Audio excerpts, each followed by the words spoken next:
Where is everybody?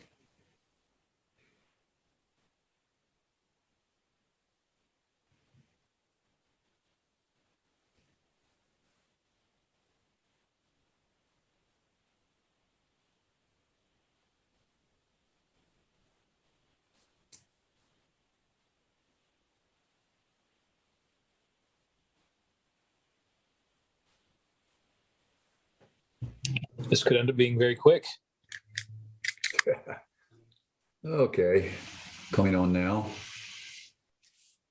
There's Tristan. Good evening. Hi there. So we'll give Diane a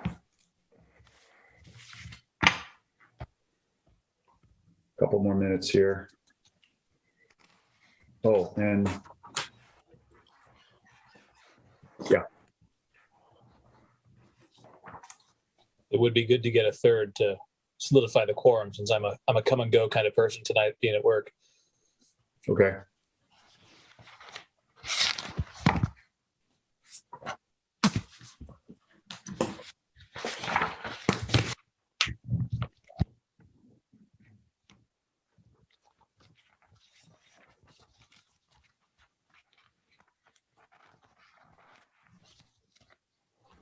I assume we haven't heard any absentees tonight, Trevor? Not that I know of. Okay. I spoke to Diane earlier. She said she would be here. Okay, thank you.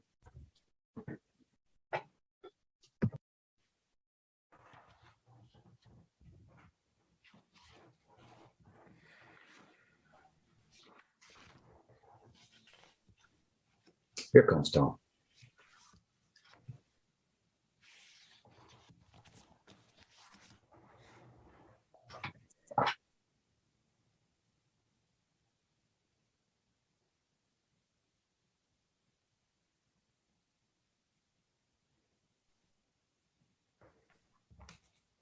Are you there, Tom? Yeah, hi. Working on it. There we go. Oh, okay. All right. So that gives us a solid quorum. Why don't we go ahead and begin, and we'll pick up Diane when she logs on. So let's begin tonight. This is the normally scheduled meeting of the Trinidad Planning Commission for Wednesday, July 20th, 2022.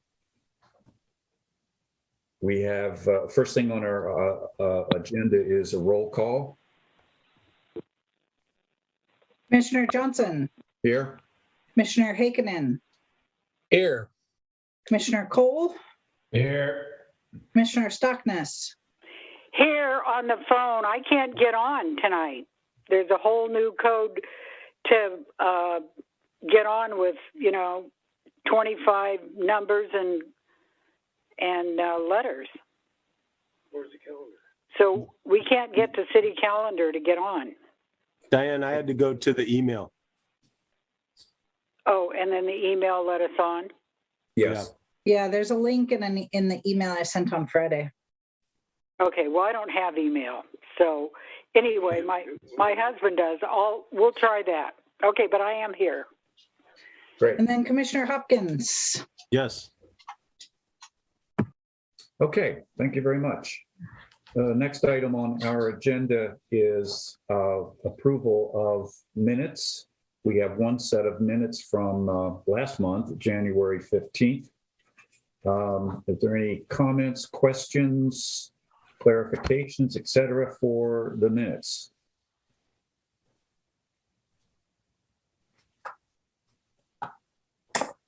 Okay, I have just one clarification. It's not a big deal, but I just want to clarify it. And that's on page 5 of 8. Out in the middle of the page there is a sentence that says, in relation to 3.3.3 on page 16, Johnson noted that HDA is purchasing hydrogen fueled buses, not electric It's not a big deal, but I just wanted to clarify that, yes, they are purchasing hydrogen fueled buses, but they also have purchased hybrid and electric buses as well. So it's not that 15th. that they're not buying electric. They are buying a lot of different types of vehicles. Any other comments, questions, considerations for the minutes? On page 5 of 8, also, I saw that you were speaking about Mill Creek in regards to hydro. And maybe this isn't the time to talk about it, and I saw the meeting from last time. Mill Creek, I reached out to RCEA, and it just doesn't seem to be getting the attention that they're not interested in it. It's too small. I think that they're going to get more from solar. Well, I have a government. So that's my input in regards to Mill Creek. But did look into it. Okay, thank you. Any other comments? Okay, do I hear a motion to approve? I'll approve. I'll motion to approve. Okay, approved. Here a second. Second. Any further discussion? Hearing none, all in favor of approval of the minutes, signify by raising your hand. Aye. Aye. Or aye. Okay, thank you. The minutes are approved.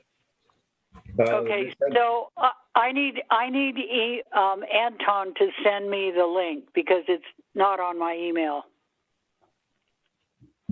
There's no notice at all for me. You're looking at your Trinidad, City of Trinidad email?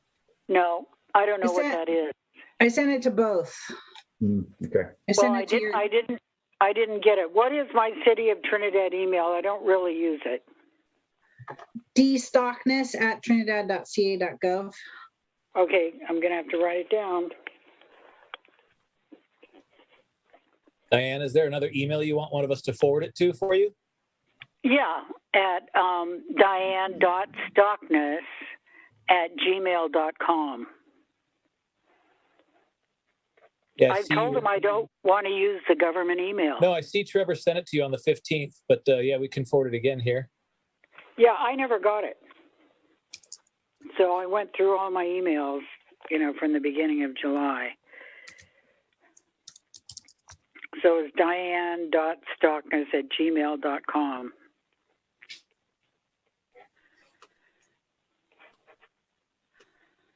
Okay, I just sent it again from my city email, so hopefully you should get it. Okay. Thank you, Aaron.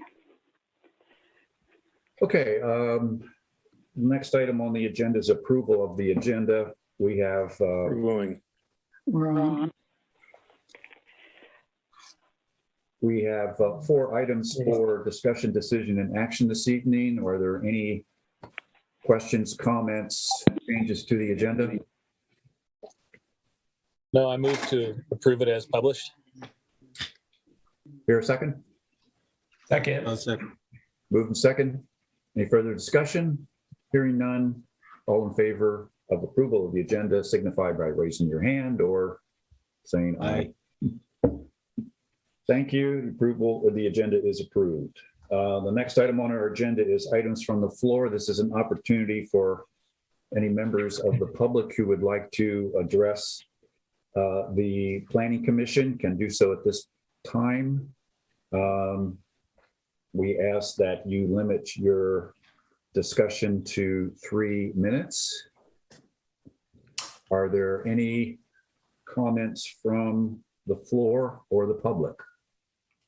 Yeah, I have a question that I'm not sure if it's better addressed to the Planning Commission or the City Council, but I was curious with regard to billing of City of Trinidad water, if there was any way we could move to a quarterly billing cycle rather than a monthly billing cycle, and who would I address for that? If anyone knows. Well, probably the person that comes to mind, of course, you could start the conversation with Gabe. and then Okay. perhaps talk to Eli about it, city manager. And I believe that it's probably in the purview of the city council. So that's probably a discussion item for the city council. But yeah, I can understand what you're looking for. Sure. You Any might other even comments? talk to Kyle and Ross because they are the ones that read the meters every month. Right. And they're out and about, during the day. Right. Okay. Yeah, I'll take it up with Gabe or whoever I can track down. City. Okay, moving on. Our first item on the for discussion decision is the meeting format preference. Discussion regarding returning to in-person hybrid meetings. Travis, you want to give us a little filling in here, please? Sure. So as you know, the city council has moved to hybrid meetings. So the city is set up with the technology to be able to do that. And it has, for the most part, worked fairly well. As I mentioned in the memo, it takes a little bit of extra staff time. You have to have someone kind of manning the computer and changing the camera, which is, and then taking notes. And so that person can't also be presenting. So, but yeah, no, I think that it's a definite possibility. I don't think it requires, the city council hasn't provided any direction, and I don't think it requires city council approval if the planning commission wants to move to a hybrid meeting format. One thing I thought I'd add to this report is that at the last meeting or the meeting before, we also talked about having some like workshop style meetings in between. And I think that we're going to want to do that. Even tonight's agenda is pretty long. And so, an option would be to schedule a special meeting instead of, having this one go long, depending on how you're feeling. And I do think that for the special meetings, we use those, we do a workshop format, so it's more informal. And that is for kind of ongoing projects like the general plan, things that aren't going to be big, major decisions, things that aren't going to be controversial, and things where that's not going to be the only hearing for it. So again, sort of ongoing things. So we're going to be having a lot of those coming up with finishing the general plan update and the zoning ordinance update and those kind of things. And those meetings we would probably just have in person in our workshop format and not bother with the hybrid meetings for those. So, or we would do all Zoom. So we wouldn't do a hybrid. We'd do one or the other for those meetings. So just adding that. So I'll leave it to you guys to discuss how you want to proceed. Okay, thank you. Diane. I want to go back to in-person meetings in the town hall. I want to see if we can get more community involvement. We've had 32 Zoom meetings. I'm not real techie. And I just think it's a healthier situation if we go back to meeting in the town hall. I'm thinking that we're going to get some more participants. Everybody seems to be interested in what's going on. And then we can hear. We're not going to just have 8 people Is it your on the phone talking. And a lot of times it's the same one. So I am ready to make a motion to go back. Thank you. Let me just clarify, Diane, are you suggesting that we not do a hybrid meeting as the city council has agreed to do, or are you just referring to having just a face-to-face meeting with no ability to log in? No, I think the hybrid's fine, but us as commissioners, I would like to see all of us there. The exchange of ideas, the chairman getting each of us to talk seems to be worked out well. A lot of times after the meeting, something comes up and we go, oh, Trevor, this, or oh, Richard, just think about this. Or you might say, hey, Aaron, how's your daughter? It's just more personal. And I think right now, communities need that. We don't need to sit home in our sweats and Zoom. Okay, so I'm ready to go. And I talked to Anton and I said, I know it's a lot to do because I used to help. Richard and I would help Angela put away the chairs and unplug this and that. And so we would have to kind of work on some of that. We might even get a volunteer in the community that wants to help wrap up the speakers and cords and mics. Okay, guys, I'm done. Okay, any other, Tristan? Yeah, I mean, I agree with everything Diane said. I think it will make for probably a better experience, certainly a less frustrating experience in terms of people communicating. And I'm ready to move back to a hybrid setting, I guess. I'll just say, obviously, hybrid is a wonderful fit for me personally, given my work schedule. But that being said, I agree the in-person is an important piece to get back to. And just looking around at other agencies and cities and jurisdictions, this hybrid format, I think, is only going to become more ingrained in our society as we move forward. So I think that's definitely a wise approach. Tom? I agree, except for one thing. I'm just wondering if we might not want to wait a little bit, because I tested positive today. And it is everywhere. So just throwing that out. Thank you. And I hope you're feeling okay. I guess my feeling is I like the idea of the hybrid. I do think, though, that it's perhaps a little premature right now, just based on what Tom just said, as well as some other indications in the community. My wife's in the healthcare business, and I don't think they've had a complete set of staff for the last 2 months. There's always somebody out with COVID. So I certainly believe it's something that we should strive for, but maybe not right now. But I did have a couple of other just comments on it. One is, it's interesting, and Diane, your comments about trying to get the public more involved, I think, is absolutely a good idea. But it's been kind of interesting from the city council perspective that the public has remained at home and have been zooming in to the hybrid meetings. So I don't know how long that'll happen, but that's an artifact of the hybrid setup, I'm sure.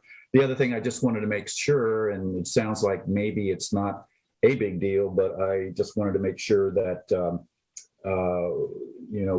we have the sufficient resources in staff to be able to do the setup and tear down and all of the logistics that are involved in it. And I hope that we've accounted for that additional effort, in the new fiscal year budget.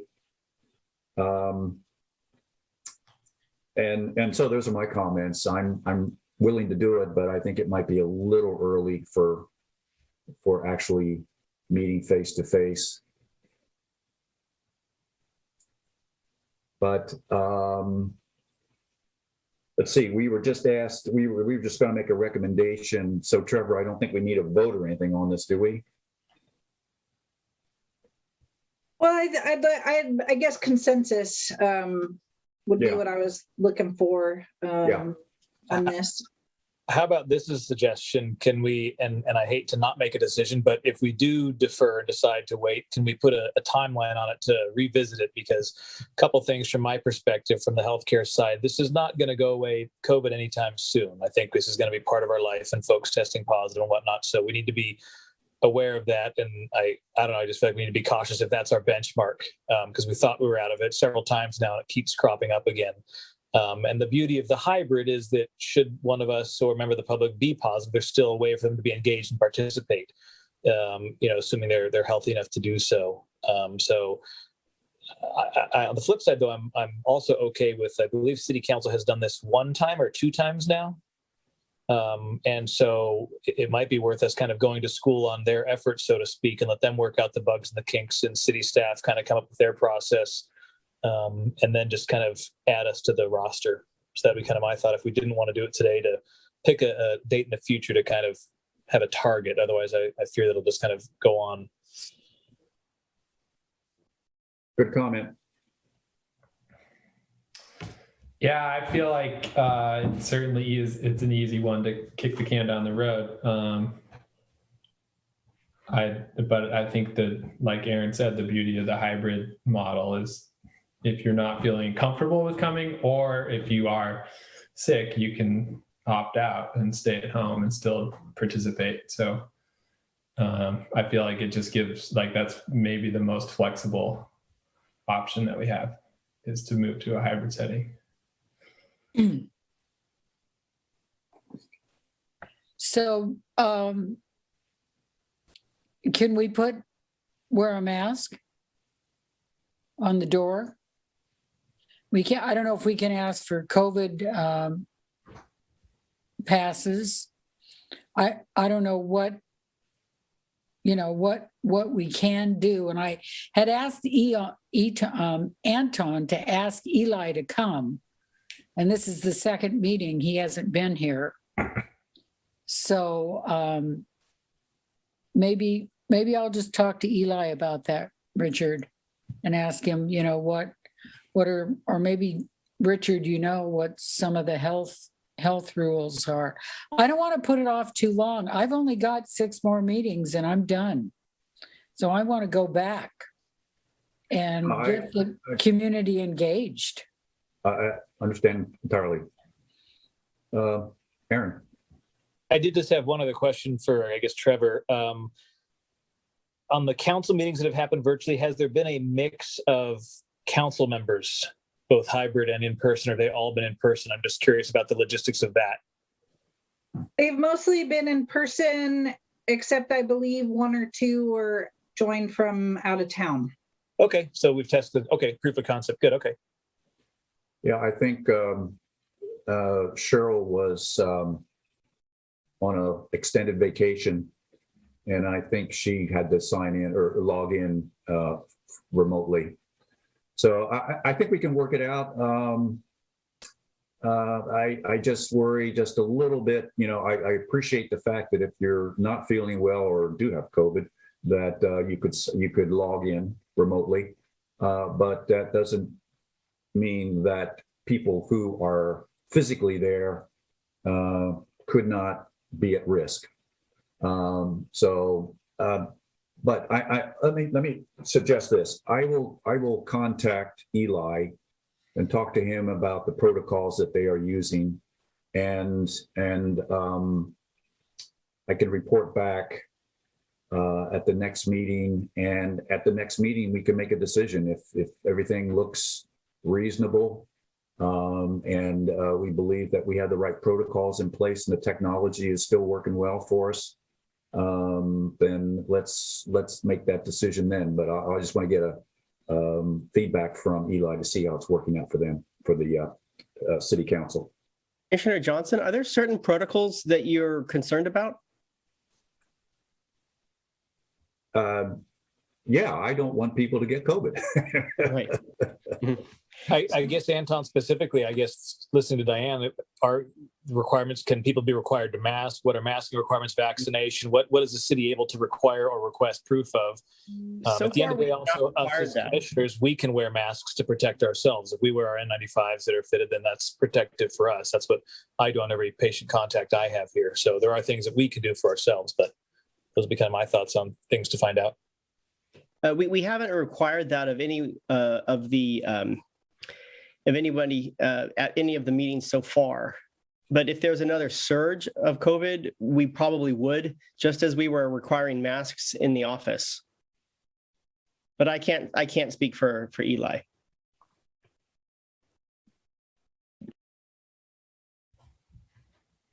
Well, okay.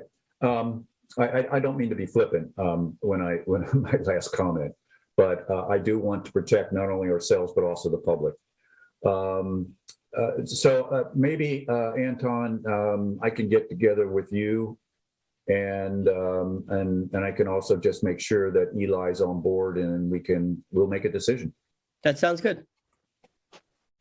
Is that fair enough for everyone? Nodding of heads, thumbs up, thumbs down. Sure. So we're gonna, at least we'll come back to this the next meeting and make a more informed decision next meeting. And each of us, if we have individual concerns or ideas, we can research those and come back with them. Is that fair? Fair enough to me. Okay. All right. Thank you. Next item on our agenda is should know by heart by now, design review standards. Discussion of the new draft design review standards for development in Trinidad. Trevor?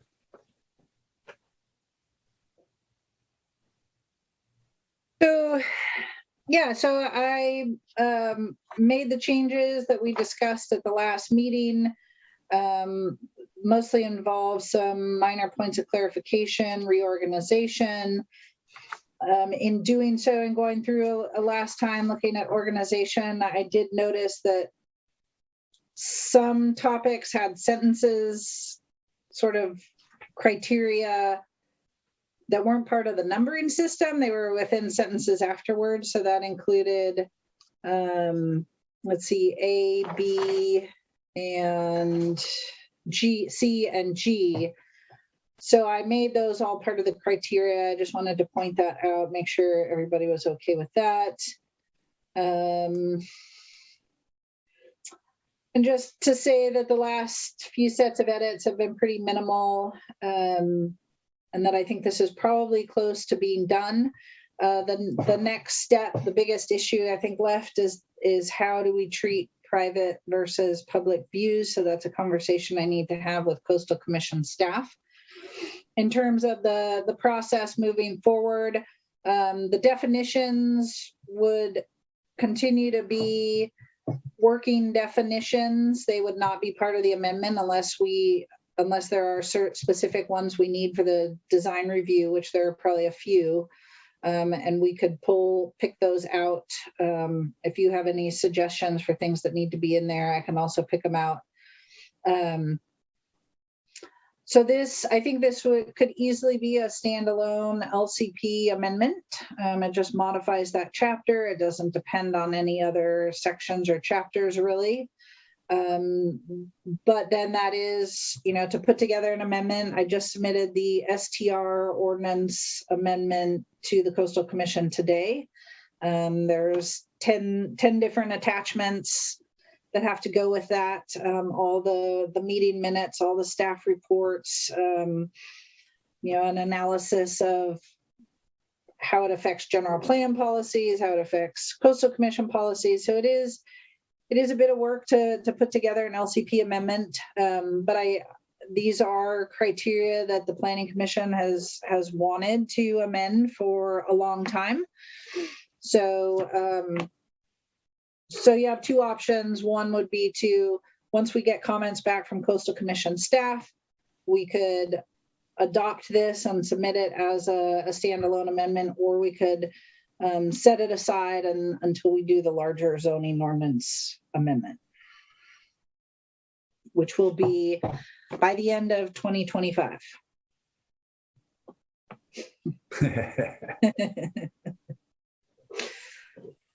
Thank you. At least according to our LCP grant. Thank you. I just wanted to get one clarification on what you just said, Trevor. It wasn't clear to me in your staff report about the issue of the city having to pay for the amendment. I didn't quite understand what you meant by that. So this isn't, I don't think this specifically falls under any of the tasks that are currently grant funded. So it would be a city general fund cost to process this amendment at this point, where if we waited until we have the whole zoning ordinance update, it could be included as part of that, which would be funded by the LCP grant. I see. Okay, thank you. And how much money are we talking about?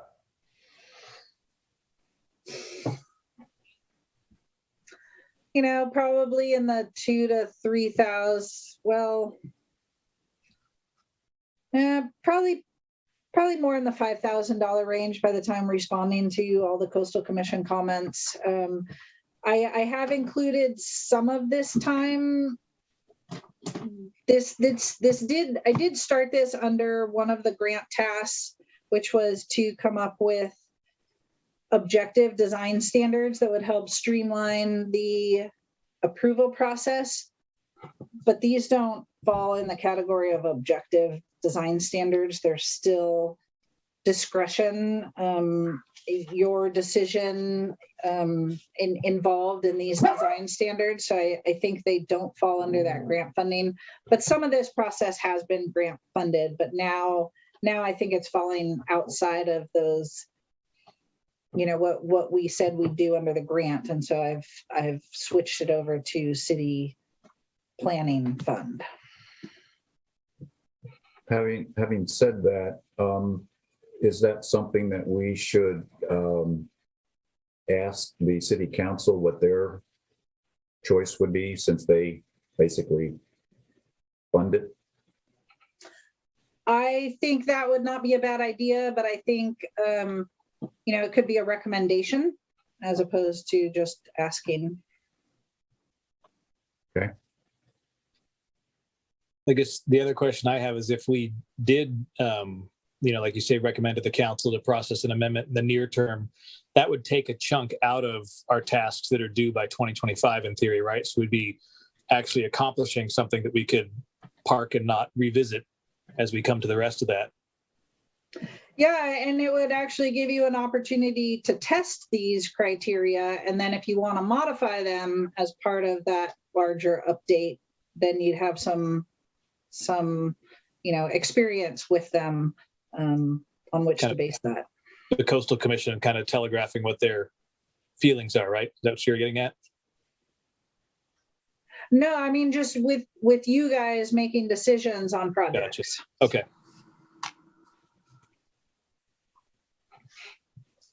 Any other comments on the staff report? Diane?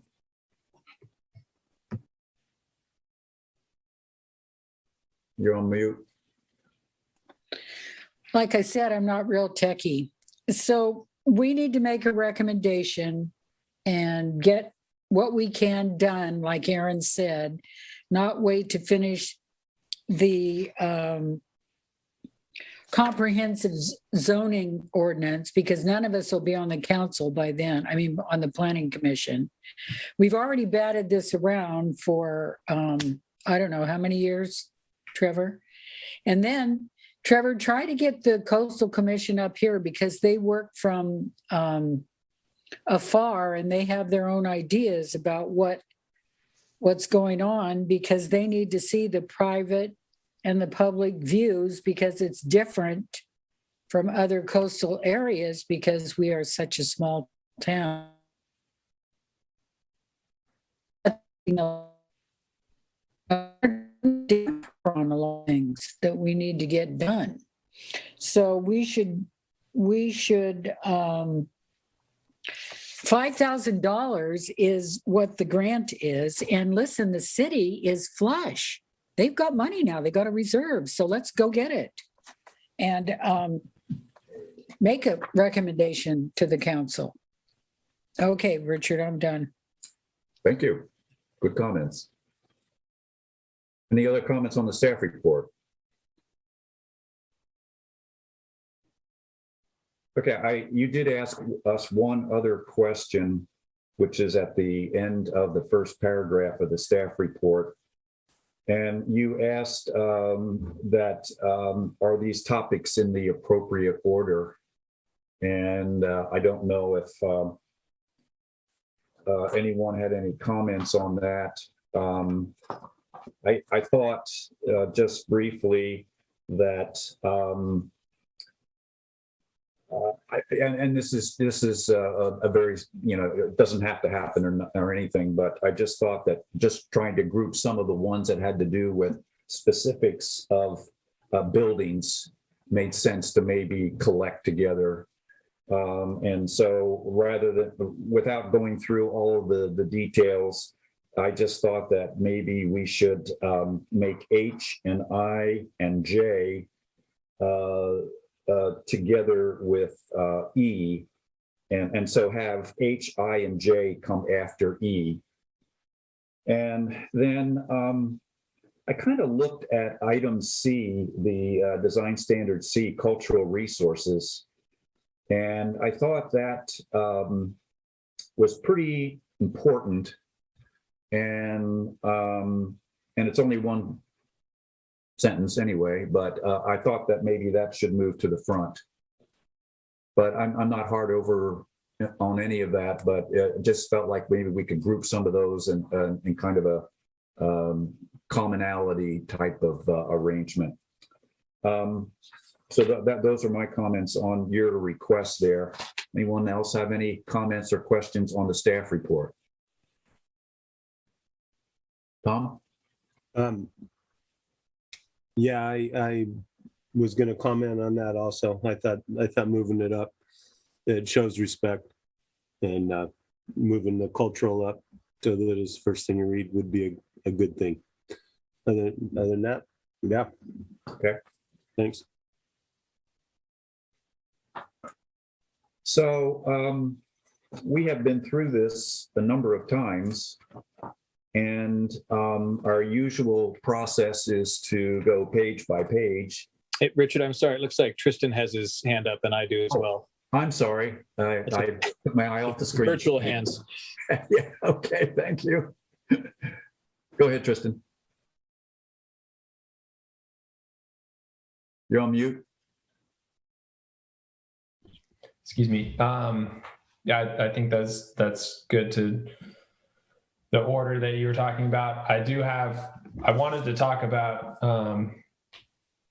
section A, site planning, and I feel like maybe you were just about to go into this, but on page 2, I guess my hang up with that one is I feel like a lot of the points in there are rather repetitive with the more detailed sections later, such as number 3, 4, and 6. And I guess I think maybe we could just get rid of that site planning section altogether and incorporate it into the more specific categories. Like number 2, I think, could just be added into the grading section.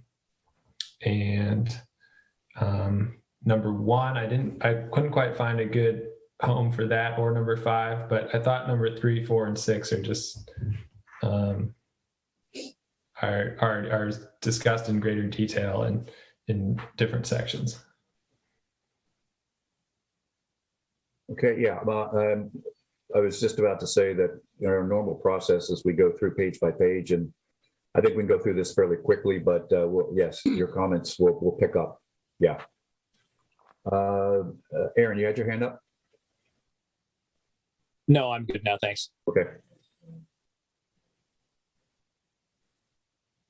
Diane, did you have your hand up? I did. Okay, so Tristan, I disagree with you because planning is all about the site. So that needs to be where we start. We start with the site, then we go to the grading, the style, the building. I think Trevor did a great job outlining this, and she's been a planner for quite a while. And then the last one is, the next one is views, roofs, materials, colors. But we have to talk about the site, where we're going to put whatever we're going to put, whether it's a new building, an ADU, commercial. So I think the cultural resources idea from Tom and your others is a good idea because, the heritage of Trinidad is really important, especially this day and age, talking about where and who was here first. So I agree with that, but I definitely think, the site planning needs to be there. Thank you. Okay, thanks for the comments. As I have said already, we typically just go through this page by page, and I think we can get through it very quickly. I don't think that there should be too much on most of these pages, and so we can just walk right through it if everybody agrees. And so we'll start with page 1. Any questions or comments on page 1? 2. And Tristan, I hear what you're saying, and I think, Diane, what I think Tristan was trying to say is that I don't think that we're neglecting site planning or not talking about it, but what we're doing is there may be some of these which are already covered in other under other standards. So I don't think we were just getting rid of them as much as it was just to see whether or not they were included elsewhere. Is that what you're trying to say, Tristan? Yeah, I mean, I hear what Diane's saying. I mean, site planning is like a very important part, and so that's where you want to start. And I think it's an important section. I guess I just thought that a lot of those, or half of those points are discussed in greater detail later in the document, and which maybe is fine. Maybe that's just like, it's good to just introduce those topics there and then discuss them in greater detail later. Or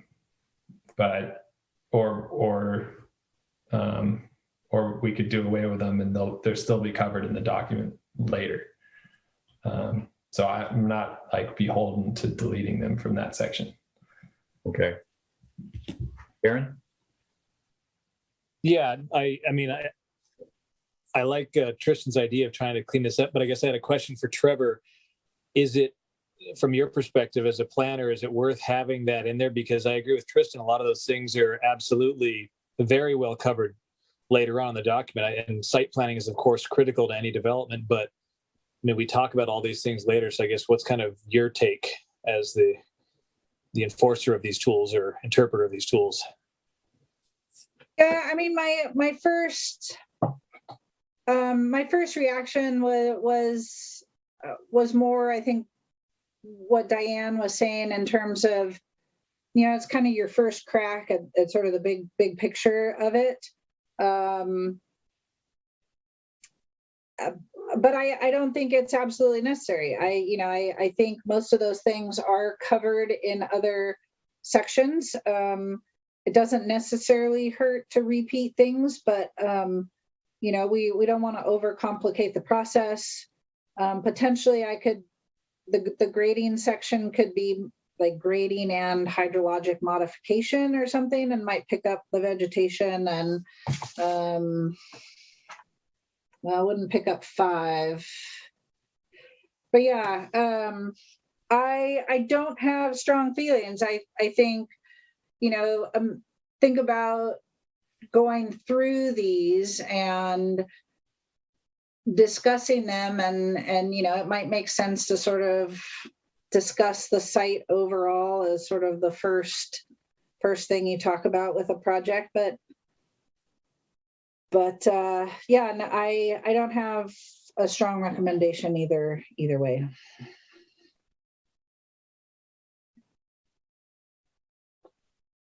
All right. I mean, I guess I'm fine with leaving them in there. I think that's all right. There's certainly good things to consider when site planning. So Yeah, we may find that as we actually use this document, hopefully soon rather than later, that we'll either be able to take advantage of the way it's written now, or maybe we'll make a suggestion to change it. But having said, or having heard all the comments, I think let's just leave it alone for right now and we'll go from there. Any other comments on 2? 3, 4, 5,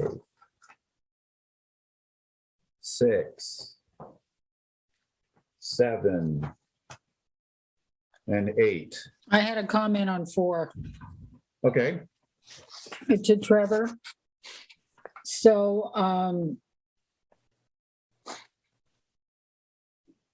have you talked to the commission, the Coastal Commission, about private and public views? No, that I think is the next step, and that's, I'm going to have to arrange probably a meeting with them to discuss that, because it's a. Can we be there? Can that be like a workshop? I could ask them if they could attend a special planning commission meeting to discuss that. Sure. Okay, thank you. And just for clarification, Trevor, you deal with the local staff, is that correct? Yeah, so I try and in my staff reports make sure I say Coastal Commission staff, but when I say Coastal Commission, I'm usually talking about staff, because most of our work is with staff, and and they have. Obviously, they have a lot of sway. They write the staff reports and the recommendations for the Coastal Commission, but the Coastal Commission does not always go with their staff recommendations. So that's definitely, they sometimes go their own way, but staff opinion is very important. Yeah, and I bring that up basically so everyone recognizes that when we talk about staff, they're in Arcata. So it's not like they are far away, and they probably know a lot more about Trinidad than we think. Yeah, and the main staff person that oversees Trinidad at the moment lives in West Haven. So, Yeah. So they should be easy to get to a workshop. Yeah. Okay. Well, their time, I think, is the issue as opposed to the location. We'll bring them lunch. Okay. And dessert. Okay, any other questions or comments on the body of the design standards? Okay, I'll just ask if there were any other questions or comments on the definitions. We have 6, 8, 11 pages of definitions. Are there any additional comments or questions on the definitions? Yes, Tristan. yeah, just on page 2, the definition for clear story at the very right there, I think it should read to admit rather than admin. That's all. Okay, you're right. I'm sorry, can you repeat that? I missed it. Page 2, the definition for the clear story, on the very right. Oh, Should read admit. admit. Yes, thank you.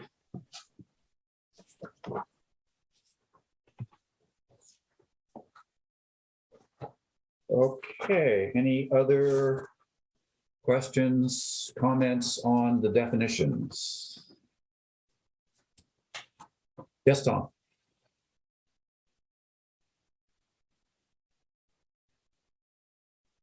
You're on mute.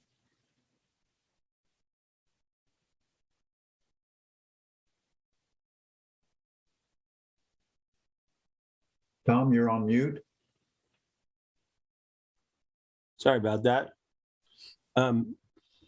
I kind of got shot down last time in regards to neighbor, what the definition of a neighbor is. But in short-term rentals, we found out that it's not just right next door to your house. It's can be 3 houses down. And we're doing definitions. I'm just wondering where the definition of neighbor is going to be if it's not in here. So the purpose of these definitions are things that are specific to Trinidad's ordinances. They have a lot of legal implications. Things that are commonly known or that are in a normal dictionary are not generally in a zoning ordinance. So unless you have a specific, if you want to define neighbor as a certain distance or a certain number of houses or something like that, if there's a specific need to define that, then certainly it should be included. But if we're, just talking about neighbor in general, it doesn't need a definition in here. I don't think, but it, we could add it certainly. The first thing that I would think of in regards to neighbor, even if I read the definition, would probably be just my next door neighbor. But the concept of it being 3 houses down and that we're all a neighborhood is a legal definition. That if my short-term rental affects houses 3 houses down, I'm liable.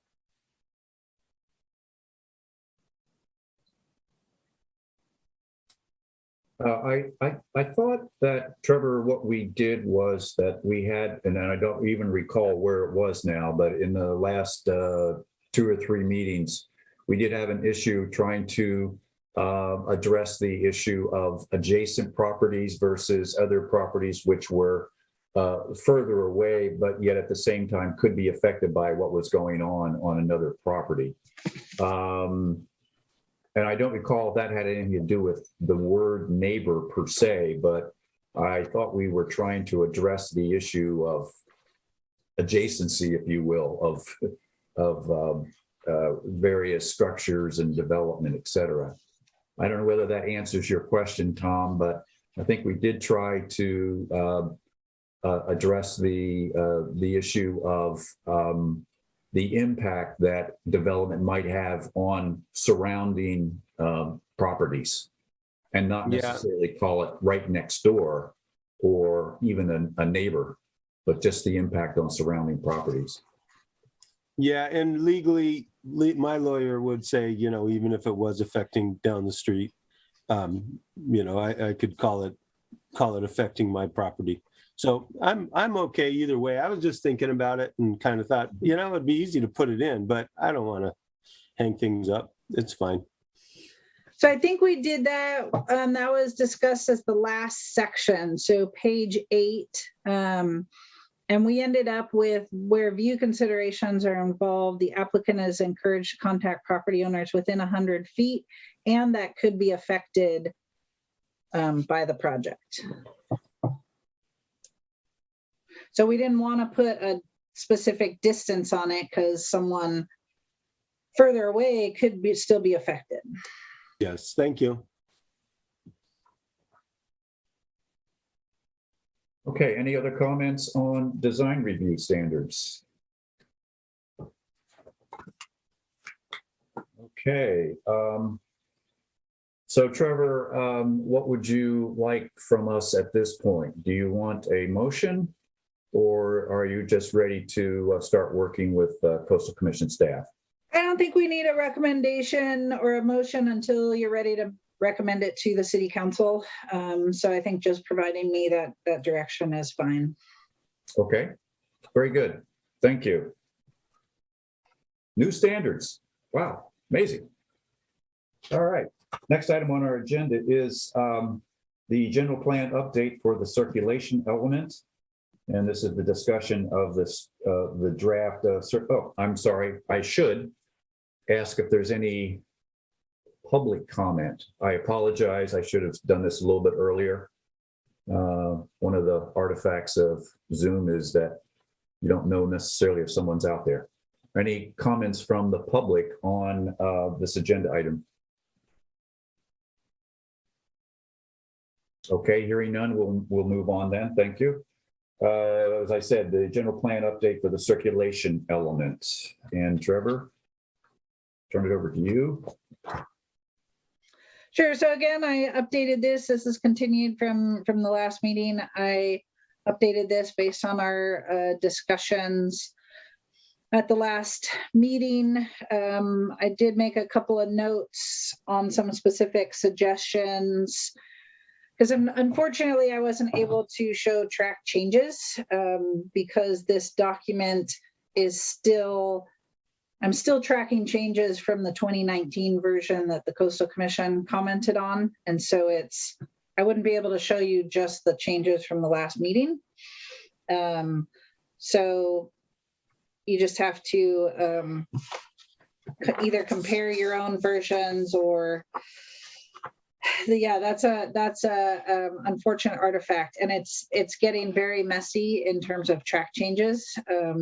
So again, I think this one, it's been some pretty minor comments the last couple meetings, and I would like to soon, and I know the city council is really wants to get the general plan done and keep moving. And I think really the next step for these is to get them back in Coastal Commission staff's hands, and so that they can see our updates and get another round of comments. And hopefully those will be pretty straightforward to address at this point, because we've addressed the big issues, and then they'll come back to you again after that, and then hopefully make recommendations to the city council and get some of these finalized.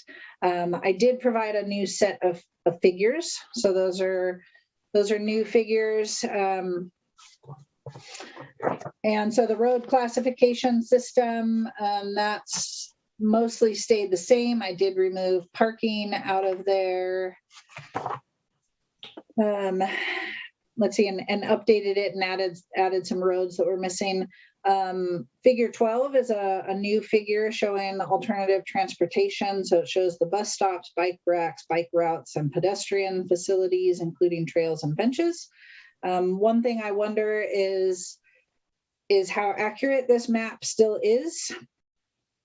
And so I do think it does need to be ground truthed. We did have a staff meeting today, and the city now has, I think, a full complement of public works staff, and then also the water plant operation is going to be transitioning to city staff. So there was talk about some of these, particularly benches. There's a lot of benches that are falling into disrepair.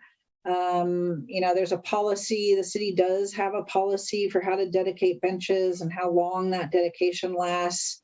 And so public works staff is supposed to be kind of keeping an eye out for benches that need to be replaced or are in disrepair. So I was asking for volunteers to do some ground truthing, but maybe public works staff could do that as well. But if someone wants to take a few of those on and kind of mark up the map, and not just existing, but if there are locations that don't have these things, and they're not marked as proposed on the map, we could add those as well. And I think the city does have some grant funding to get some. We're going to try and use some of the park bond funding to get some bike racks and maybe a bike locker. So if anybody has ideas where those should go, the city will be talking about that in the near future. And then let's see, and then figure 13 is also a new figure. So that's also kind of hot off the press. That's the I just got that data from GHD. It's the as-built drawings for the stormwater system that is the culmination of, I think Becky said, we've been working on this since 2006. The city's going to be looking at doing some sort of like ribbon cutting ceremony, although I don't, where are we going to cut ribbons on the storm system? But anyway, so this has been kind of a long time coming to eliminate the outfall into Trinidad Bay and to infiltrate the stormwater. It's not necessarily going to get the city off the hook for that MS4 permit that we were hoping for that discharge into the ASBS, but yeah, so this is the map of the current stormwater system. So, and it also shows some flow directions. I do have a couple of questions, like where do some of these things, like there's this drain inlet on Main Street, and I don't know where that goes, and GHD may not know where it goes either, for that matter. But yeah, so any comments, questions on this map, because this is also a brand new one. And then figure 14 is the water service area. So I've added in the Baker Ranch there where the hydrant and the lines go through. It does show the sphere of influence. It does show the different sub areas, and then the entire water service area with the lines, the hydrants, and the properties that are served with city water. I do want to talk further about sub area C, which is the one to the north. And I started writing up some background information. I decided I needed more time to get you, because that's pretty complex. The history and the sphere of influence, and to get you the background information on that. So I will want to talk more about that at the next meeting. But any general comments on the figures, and we can make any edits that are needed. Okay, thank you. Aaron? I just had a couple of questions on the staff report before we get into it. Trevor, one on a side note, I'm happy to ground truth that map for you. I'll be home for most of August and can easily accomplish that. So I can just need a clean copy of that.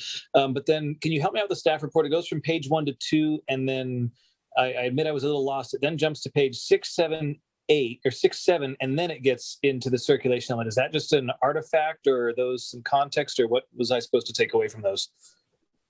Oh, I'm sorry, that's not clear. That's one of the attachments. So, and I didn't put it in the right order. So that is from the introduction chapter, the 6 and 7, and that is the description of the goals, principles, policies, programs, and other initiatives. So and thank you for pointing that out, because I wanted to mention that too. Richard pointed out how many programs there are overall, and one of the Coastal Commission comments was things aren't necessarily categorized as they're defined, and so that's one of the things I've been trying to work on with these edits, and sometimes it's a little difficult to decide where they should go, and it's also makes it a little bit more complicated because the Coastal Commission definition of a goal is different from the state's general plan definition of a goal, where where goals that are part of the certified LCP have to basically regulate development, where the state definition for general plan goals is much broader than that. It can be things that the city wants to do. So it does make that a little complicated, and that's where I use the symbol to differentiate the ones that are not part of the LCP, because they don't regulate development. But yeah, so if I'm looking for any additional input from the commission on any of these that should be recategorized. And so I provided these definitions to help you do that. Okay. Thanks. Diane, had your hand up?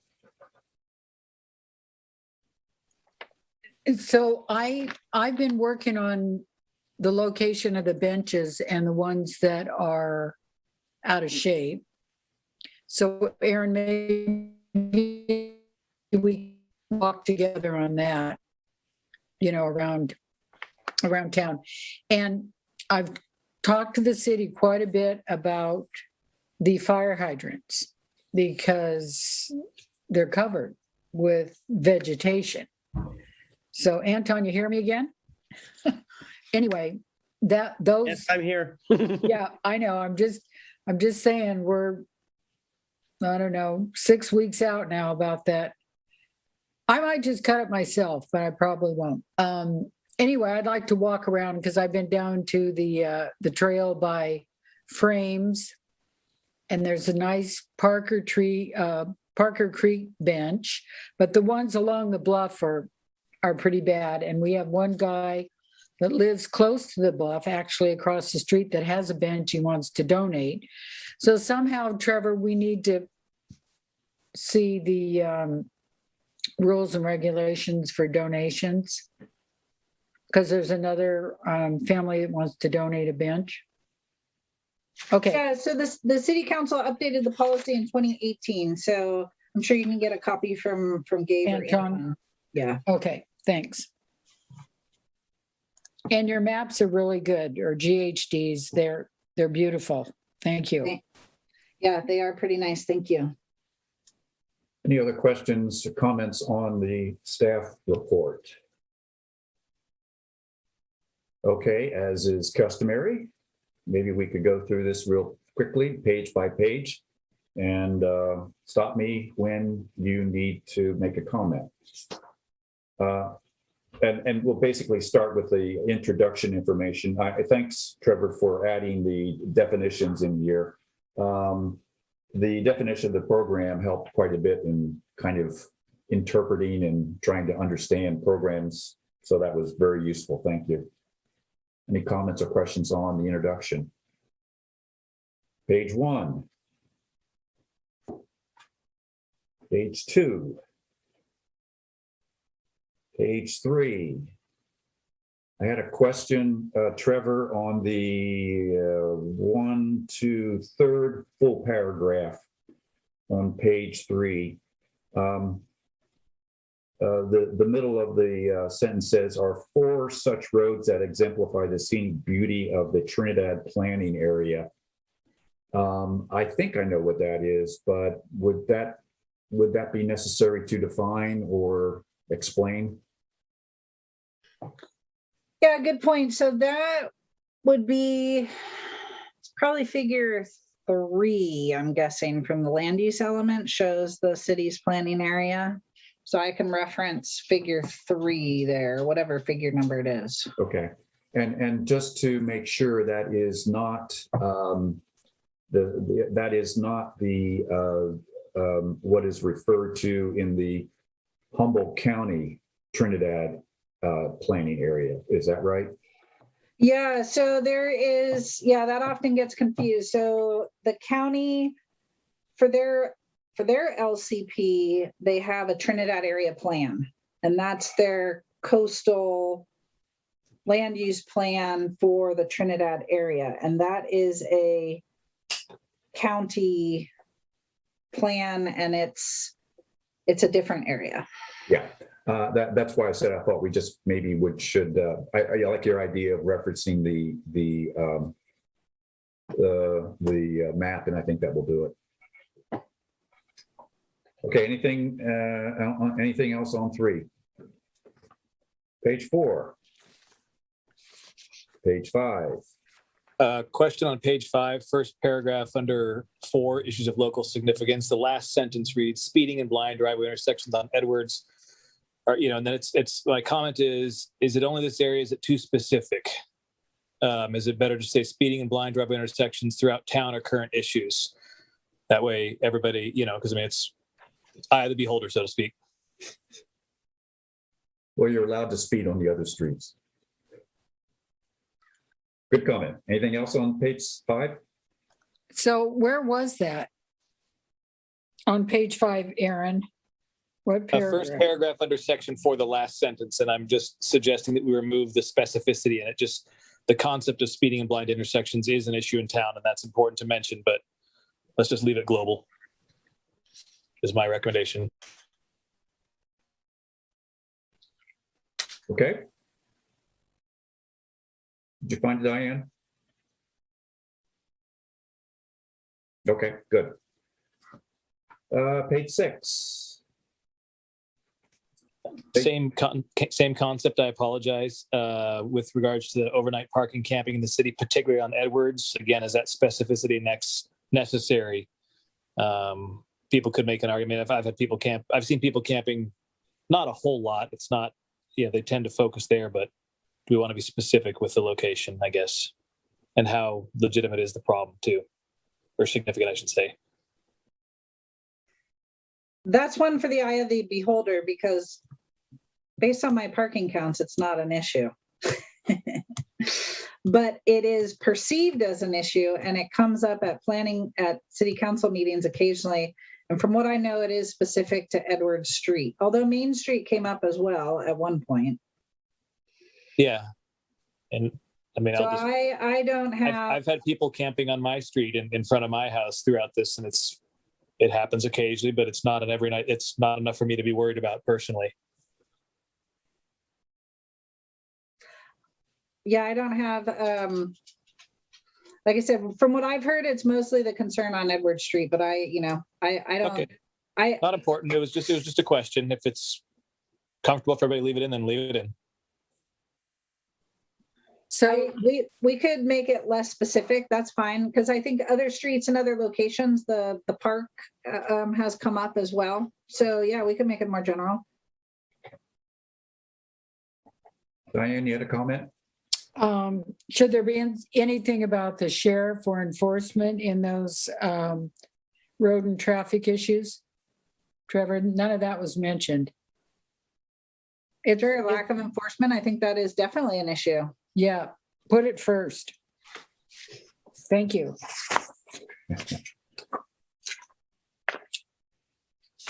Okay, anything else on 6, 7,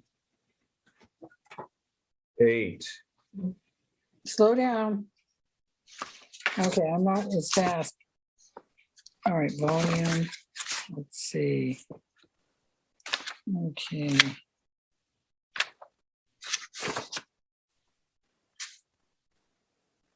Traffic counts.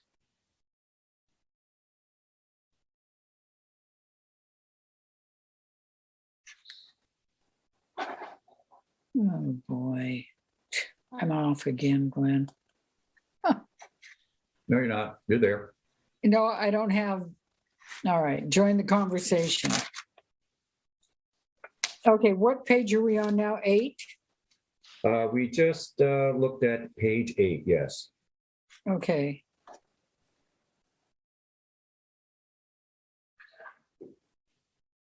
Okay, I'm done. It's truck traffic on 9. Anything So, something about signs needs to be in there to direct them.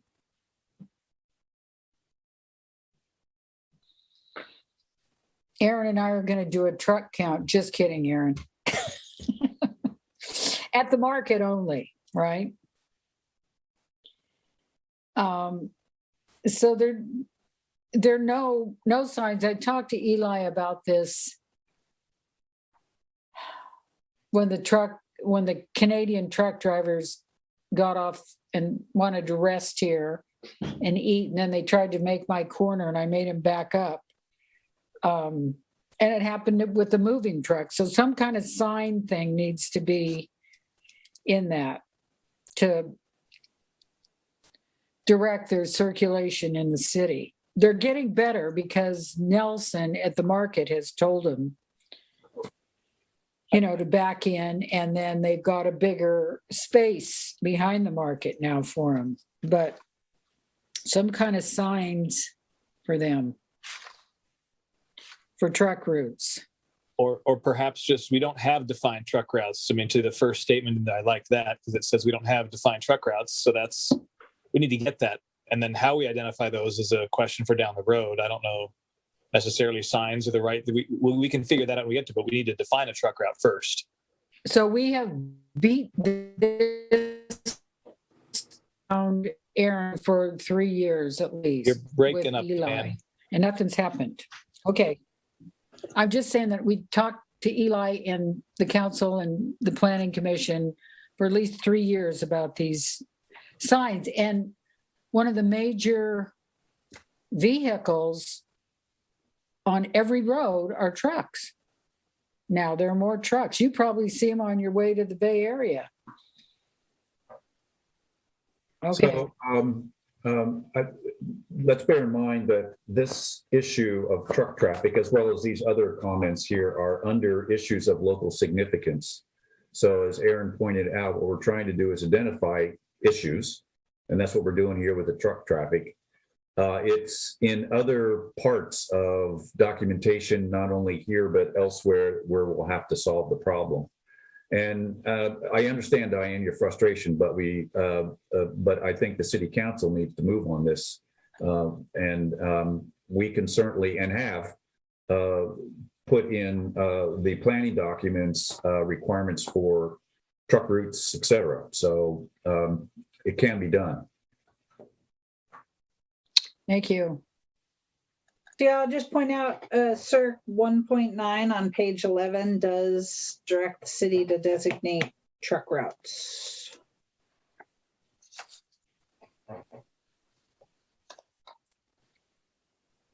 Oh, okay. Thank you. Yeah, I knew we covered it somewhere, but okay. Anything else on page 9? 10. Apologies. One thing on 10 under CERC 1.4, the program CERC 1.42.1, I'd suggest removing the word collector and just leave it general again along streets as needed, because it may be traffic calming measures on streets other than collector streets might be necessary. Good comment. Thank you. I think so that there has always been, at least in the existing general plan, and then it's been mostly preserved through this, has been to discourage improvements on anything other than Main, Trinity, and Edwards. Specific for traffic calming, or is that more sidewalks and whatnot has been my... Well, I guess traffic calming could take various forms.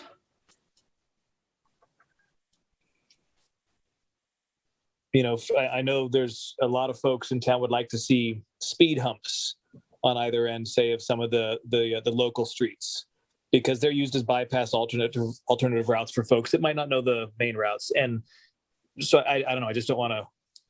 No, I think you're right. Yeah, speed humps, even striping could be traffic calming. So that could be appropriate on the local streets. Yeah. Okay. Okay. Page 11.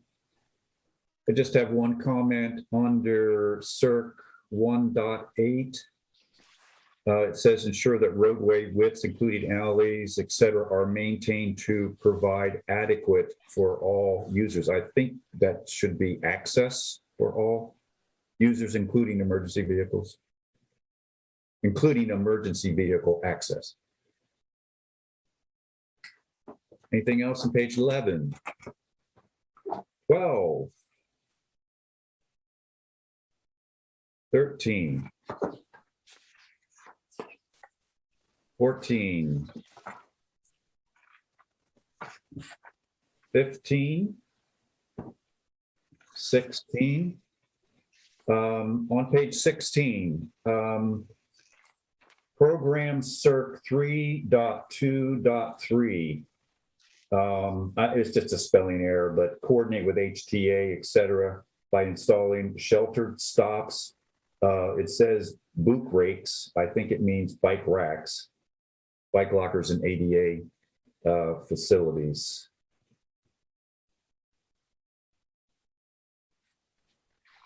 What page are you on? Just starting 14? page 17. Oh, 17. I'm a little behind here.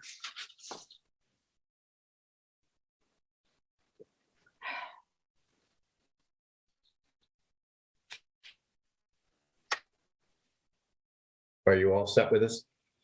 Diane? Yes, thank you. Okay, thank you. Anything on page 17? 18. 19.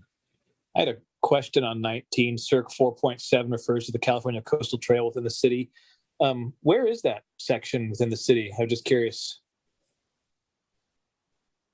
Let's see, is it on, it's on figure 10, the trails map. Let's see if it made it on.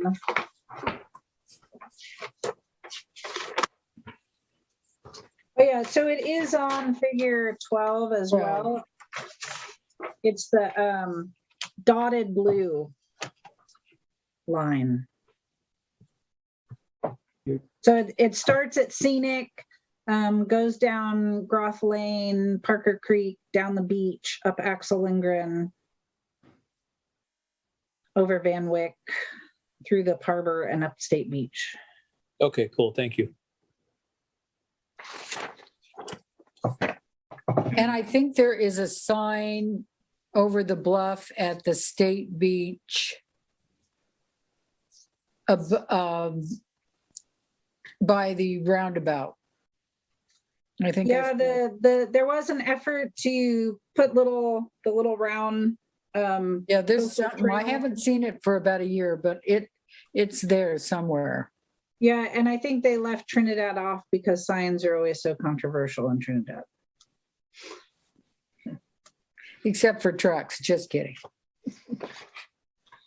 One other comment on that page is that Circ 4.6, I think it should be 4.5.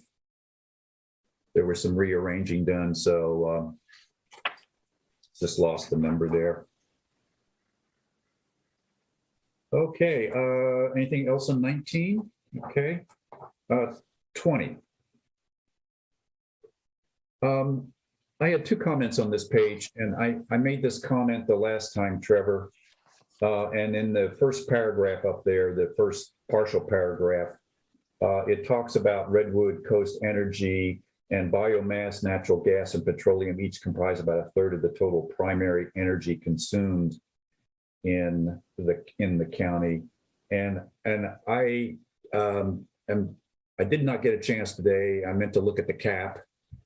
The climate action plan, but I'm pretty sure the biomass is way down. It's not a third.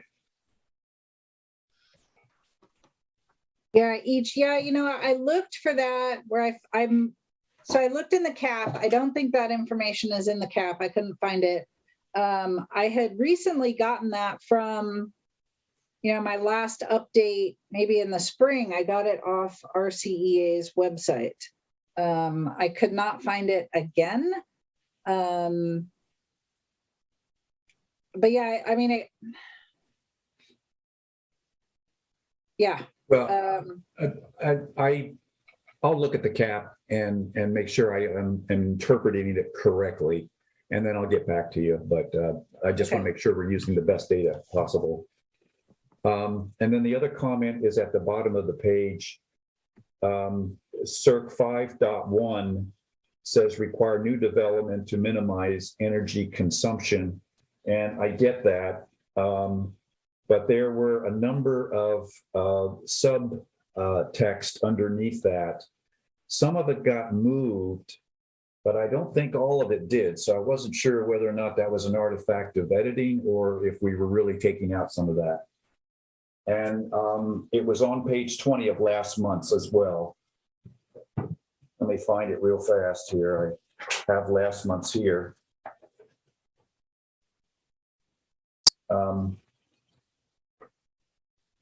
Yeah, there were several programs that were underneath Circ 5.1, and it wasn't clear to me that they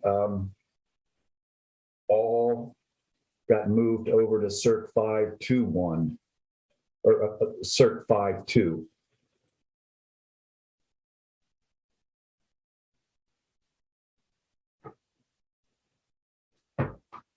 Is that clear as mud? Yeah, it looks like they all got moved to 5.2. Okay, they all did. I wasn't sure.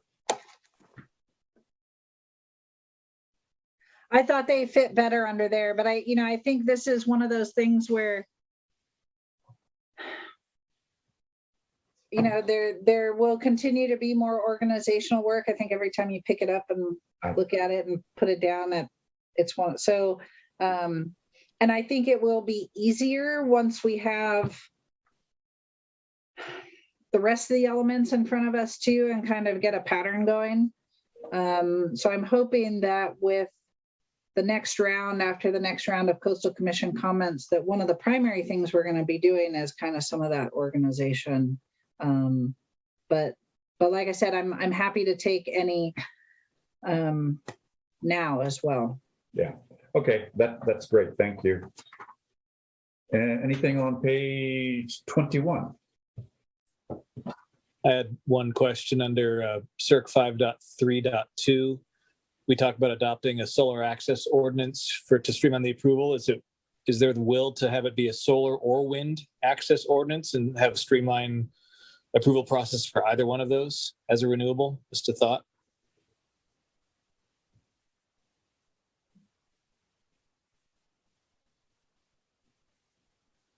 It could. I think there is a state law that a state solar access ordinance that the city is not in compliance with. So it's, in that sense, it's a little different from wind. I also wonder, does wind have the potential for more impacts than solar in terms of views and noise, things like that? Fair enough. Yeah. I just didn't know if it was worth the city pursuing a streamlined process for wind as well. It could be. But that's for different discussion. Okay. Well, we kind of covered that under the next program, CERC 5.3.3, where we say allow alternative energy facilities for on-site use as an accessory use in all zones consistent with habitat values and aesthetic considerations. So we kind of have it covered there. Yeah, and the main 5.3 also talks about small scale renewables such as, and lists wind, solar, microhydro. Right, so. right. Okay. Yeah. Okay. Page 22. I think this was a comment again from last month, but under other energy initiatives, I don't know if we have to define Title 24.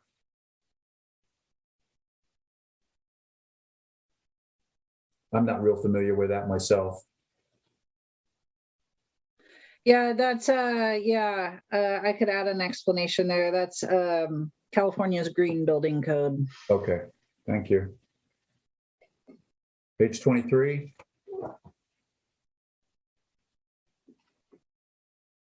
Page 24. Maybe a typo in the paragraph beginning CEQA, the first full paragraph. Second line, it says, and GHG emissions. I'm assuming that probably should be GHG. I think GHD would love that one. Anything else on 24? 25? 26? 27? 28? Sorry, 27 under the second paragraph under stormwater system management, the acronym SWQQPA. Is that an extra Q in there? Yeah.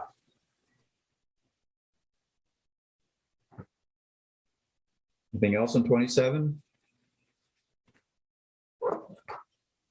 28?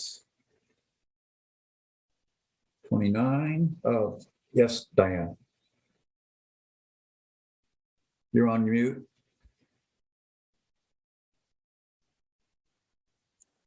What's PM10? It's on, let's see.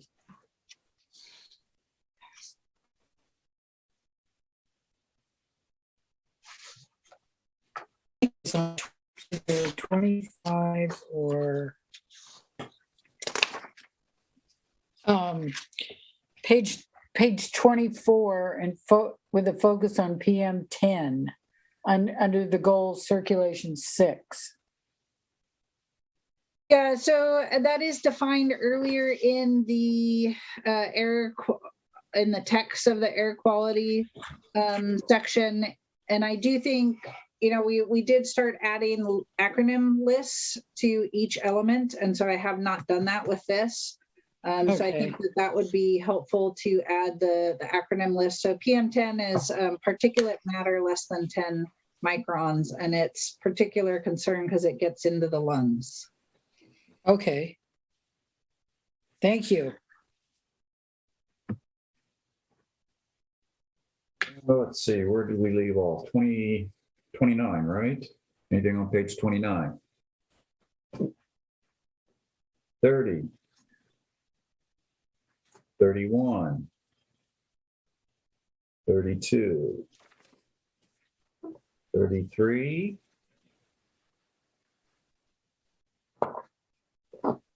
34.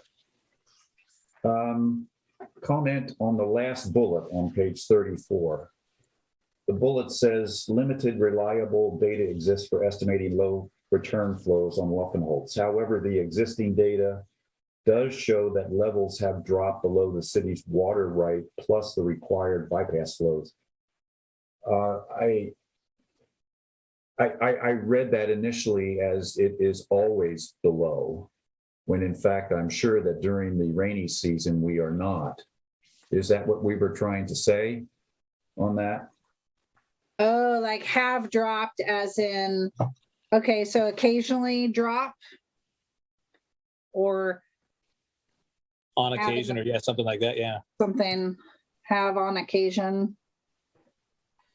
Yeah, just some slight clarification maybe, just to make sure that it's clear that it's not always below.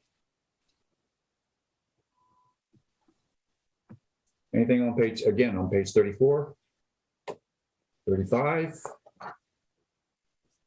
36, 37, last but not least, 38. I like 12.8 now, Trevor. Thanks for cleaning that up. Yeah, it was good. Okay. I think it probably merits taking a little bit of time to look at the maps. I know that this is the first time that we've seen some of those. So starting with figure 11, are there any comments or questions or clarifications on this figure? I had one question, Trevor. I'm looking at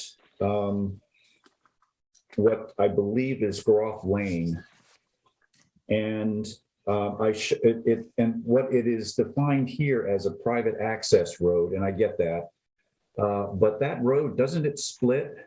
And one goes to the Groff House, and the other goes down to hook up with Prairie Creek Trail. Should that have the other part there? I think that's still a private road, correct? It is, and that's a good question. And I struggled with some of these private access ways because actually Parker Creek Drive is a odd one, because that's actually a parcel that's owned by the city. So it is public, but it's not a right of way. It's like private property. Groff Lane, It's Growth Lane. It's not Groff. It's Growth. Sorry. I tried to indicate where, I tried not to do individual driveways. So where it goes down to Parker Creek is an individual driveway. The one exception I made was Saunders, because that actually is so big and it looks like a continuation almost of Ocean. And so I sort of wanted to identify it as a private access road so people don't think it's a roadway. So that's the one exception to things that are like individual driveways. Okay. And this is an estimate of where Growth Lane still accesses multiple houses. Okay. I just wanted to make sure I understood what we were trying to show. Any other questions or comments on figure 11?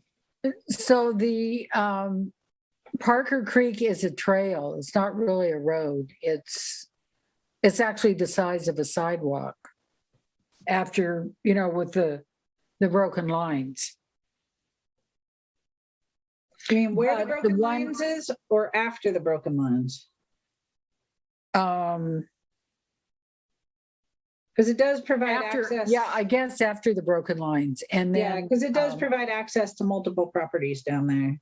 Right.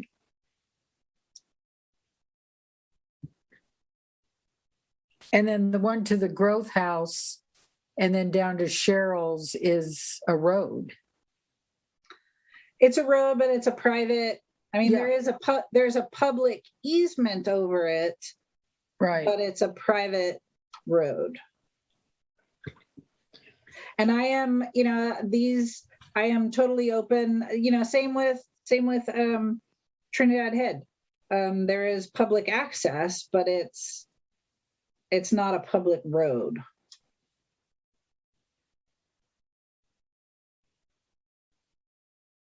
So the road signs need to be seen. And the one on Van Wyck and Edwards is still covered by a bush. So you can see, I don't know, you can't see it all. Is that upper or lower? It's lower, almost to the beach. It's right where the sidewalk starts. It's the house on the corner of, okay, let me turn my map. Okay, I've told the city about this too. I might just go cut it. Let's see, it's Galindo and Edwards, that corner. So you can't, it's just tucked into the tree.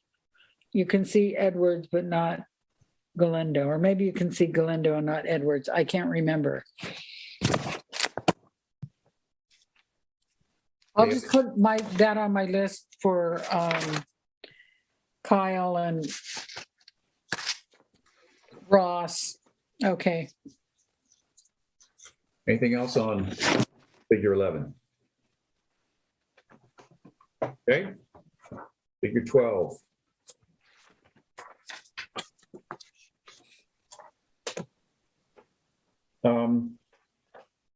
Well, I'll start off. I'm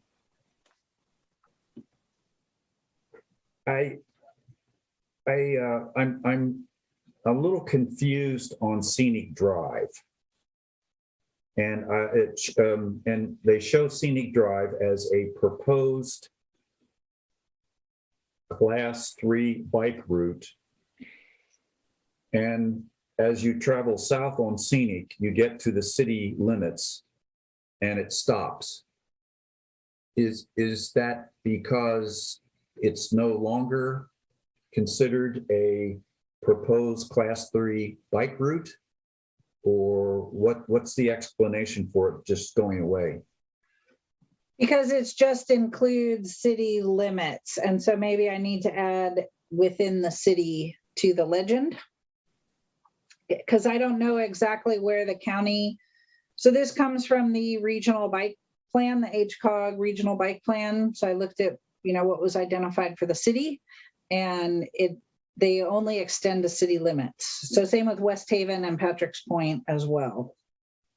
Yeah, I kind of suspected that. It was I just wanted to make sure, because well, I guess the question is then that's the same issue with the Pacific Coast Bike Route. So that is just 101. Well, Not just, no, I see. I'm sorry. Yeah, Yes, it's you're right. just 101. But on the map, it does extend outside of city it limits. does extend outside Yeah, city limits. So I think either two options. I could add in the legend under proposed class 3 bike route. I could add in parentheses within city limits, or I could check the HCOG maps for the county and verify that they extend all the way on those roads and just extend them. You should show Gabe because he knows scenic drive well. You know, the where it stops, the city limits and the bike route. I like the idea, Trevor, that your second idea of verifying where they exist outside the city limits. And then if not, and you can't verify that, then just put a note somewhere on here saying only depicting within the city's jurisdiction. You know, the other way to do it, just be clear, you know. Yeah. And then take anything else that's outside the city limits if we end up having to go that route. And one other comment is, while it's not necessarily for this map, but we also should put in the back of our minds that when we're talking about alternative transportation, that we might consider what we want to do about e-bike locations at some time in the future. You know, Trinidad's ripe for having a couple of stations for e-bikes. That would be really good. You mean charging stations? Yeah, just like, Okay. well, I call them e-bikes, but I guess really they're a combination of both e-bikes and regular bikes, like they have in Arcata. Yeah. So do you mean like a city, like they're owned by the city, but they would be checked out? Mhm. Okay. So like a bike share. Oh, like those bird scooter type of things. No, the big electric bikes. Get Tom to talk to you about it, Trevor. Tom, the fire chief, he has an electric bike. You're referring, Richard, to like the bike shares on the square in Arcata? I guess I'm actually talking about several different things. I shouldn't. Yes, I'm talking about the bike sharing racks that are on the plaza as one thing, but also as people get more or purchase more and more e-bikes, that we might consider what we have to do for charging stations and that sort of thing. Okay.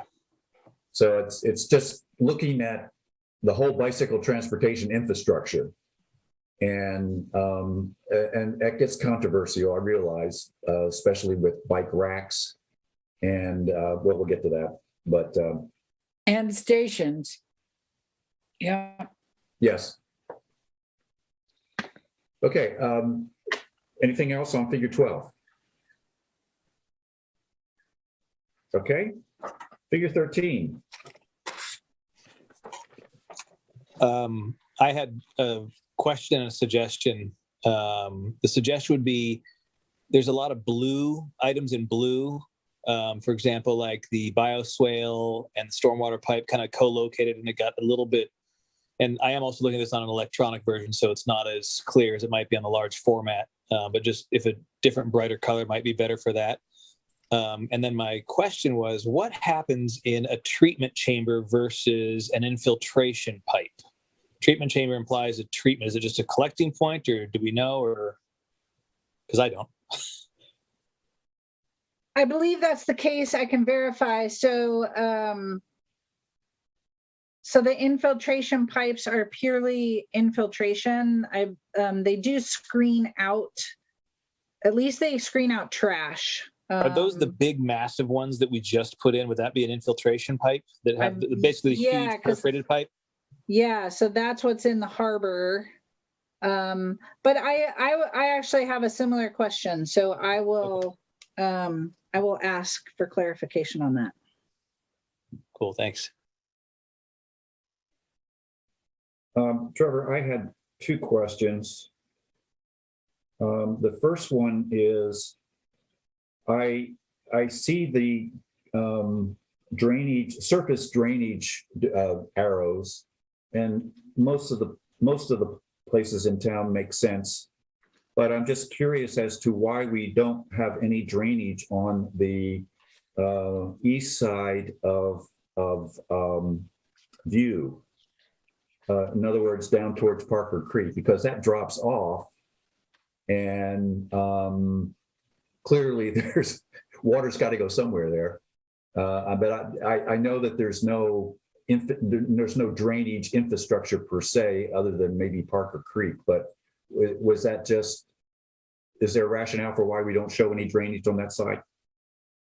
Yeah, so this is from a GHD map, and yeah, so they only had the stormwater area that drains to the ASBS. So they only mapped the areas that drain to the outfall, basically. Technically, Parker Creek drains to the ASBS, but I think we could, with the LiDAR data, we should be able to add it in other locations as well. Okay. Well, it's on East Street, close to View. East has several stormwater drains. Yeah, that makes sense. I was just thinking of why we didn't show drainage on, like, for example, the large vacant field behind Murphy's and down onto Parker Creek Trail. And maybe also add in around, the Chevron and the shopping center and everything too. Yeah. If that is available. There is all the drainage structures associated with the freeway interchange as well, but I guess maybe we just don't have data on that.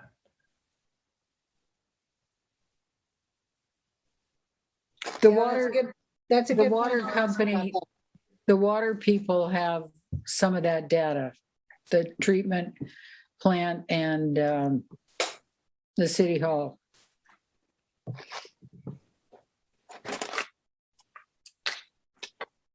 The one other question I had, Trevor, is that for the legend that shows the stormwater pipe, there are little arrowheads on that green line. I assume that I'm supposed to, that is the direction that water is flowing. Is that correct? Mm-hmm. So with that in mind, if I look down on Edward Street at the several stormwater inlets, and it shows that the line is on the north side of Edwards, but the water is flowing from the bluff side up to the other side of Edwards. Is water actually flowing the other direction? No. I can verify that, but I assume that the pipe on the northern end is lower than the inlet on the south end. Yeah, it was just not intuitive that that's what, was the way it should go. Okay. Any other questions, comments on this figure?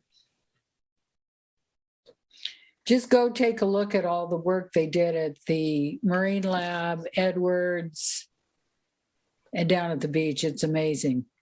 Yeah, it is. And just thanks for updating this figure, Trevor, with all the new work that's been done. That's great.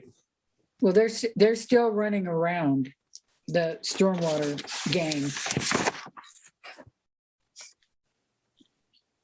Okay, moving on to figure 14. Now, this is the one you said you wanted to spend some more time and maybe discuss this next time, or what do you want to do?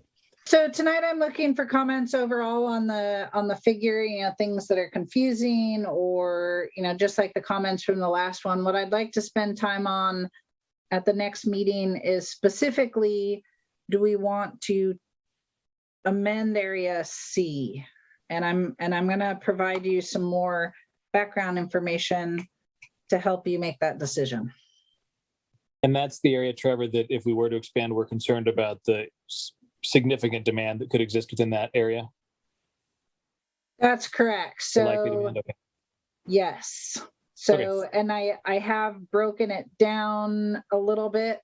You know, I think there are options to explore. It is Priority Coastal Act uses. So the Coastal Commission wants us to keep that area. It also has high tax revenue potential, but it is a high water demand area, yeah.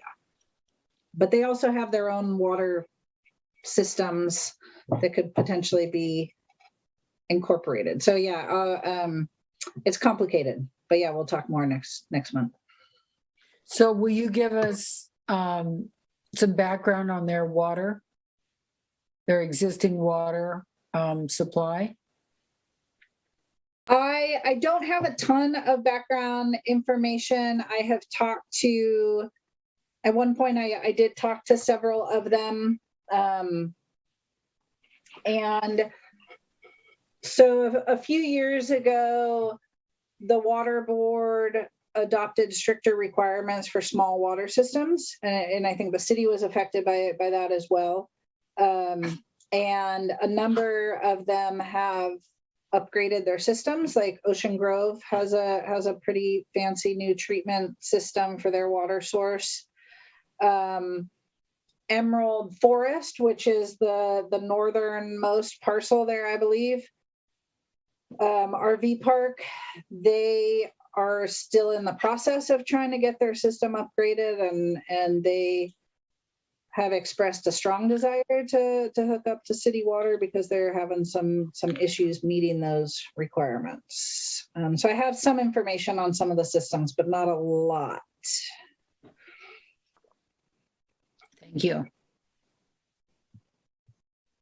So any general comments for Trevor on figure 14?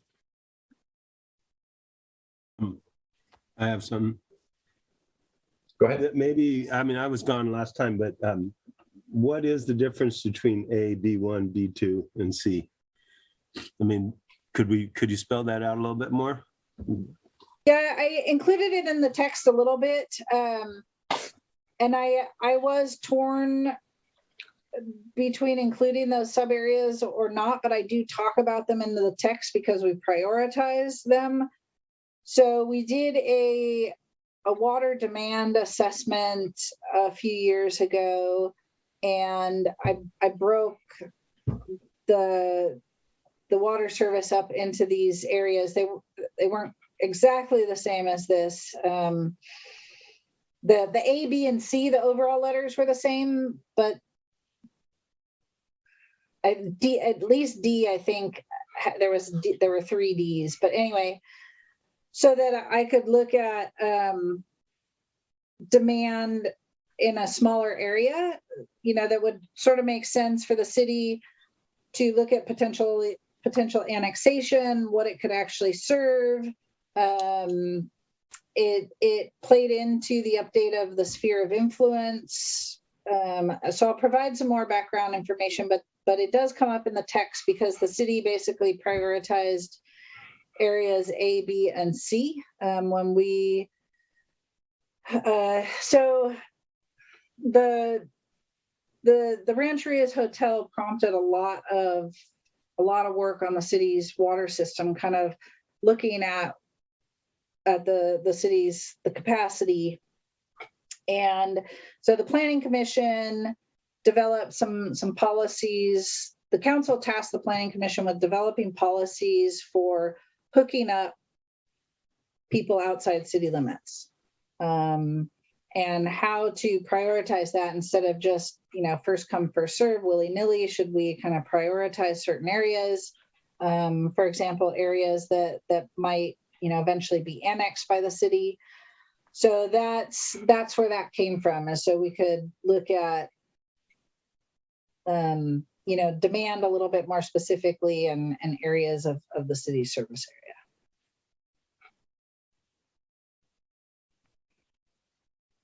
Okay. Any other comments, questions? Yes, Diane. So Trevor, how long has the Coastal Commission been talking to you about developing that area? C. So it came up with the extension, the CAL FIRE extension. And we had to actually amend the existing general plan to allow that connection to CAL FIRE. And the county also had to amend theirs. And as part of that amendment, the Coastal Commission actually required the city to add a policy that we're not going to serve. And it was controversial at the council, but we accepted it just to get the CAL FIRE water line through. But the Coastal Commission required us to add a policy that said something to the effect that any other connections won't remove capacity needed to serve that area.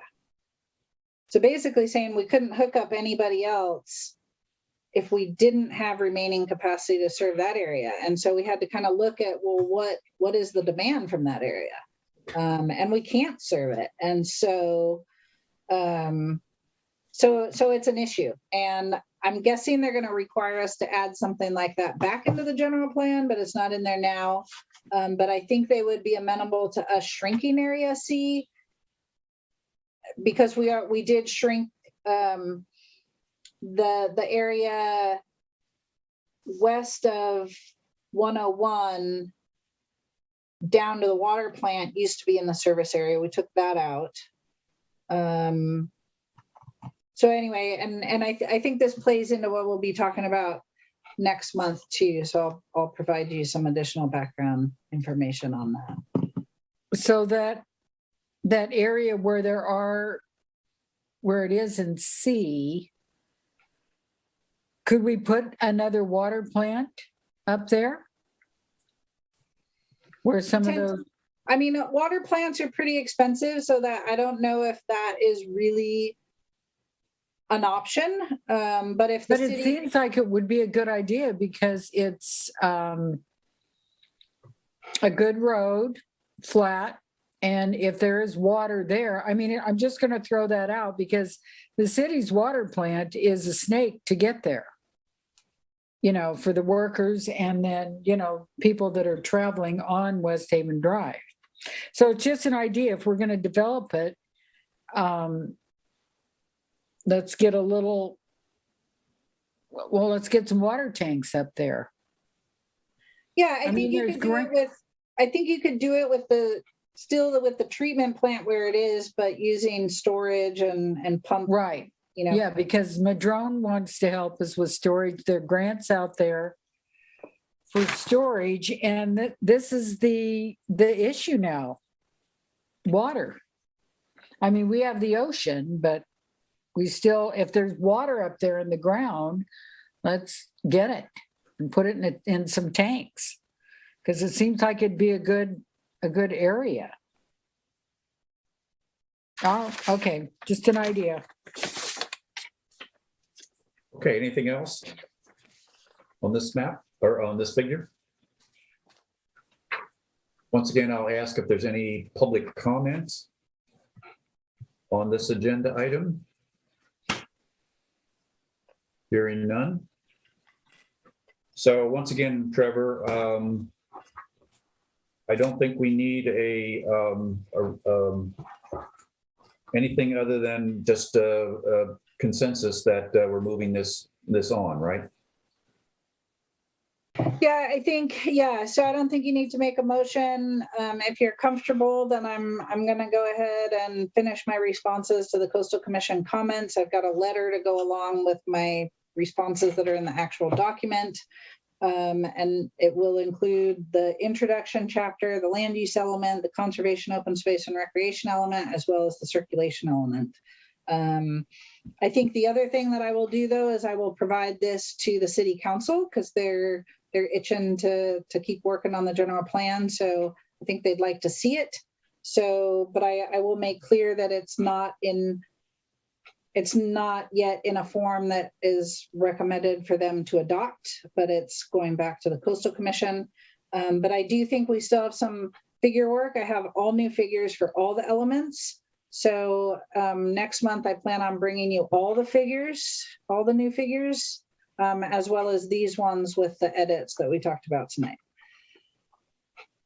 Sounds great. Thank you. Okay, moving on to agenda item number 4, which is the housing-related zoning ordinance update. Discussion regarding a zoning ordinance amendment to implement programs within the city's adopted housing element. I'll turn it over to you, Trevor. Yeah, so this is one of our grant tasks under the LEAP grant. So I provided a little bit of background on the city's housing element. As I mentioned, the housing element is the state is, because of the housing, lack of housing and expensive housing in the state, the legislature has been, I mean, the number of bills that they have been passing each year is kind of nuts. And so they've been getting more strict about housing elements. And so the housing element is one that the city doesn't have a whole lot of. It has a lot more regulatory requirements. So it's not as, open to local control. So we did get some help with updating that, and we actually got certified by HCD, which was something I wasn't sure we could ever do.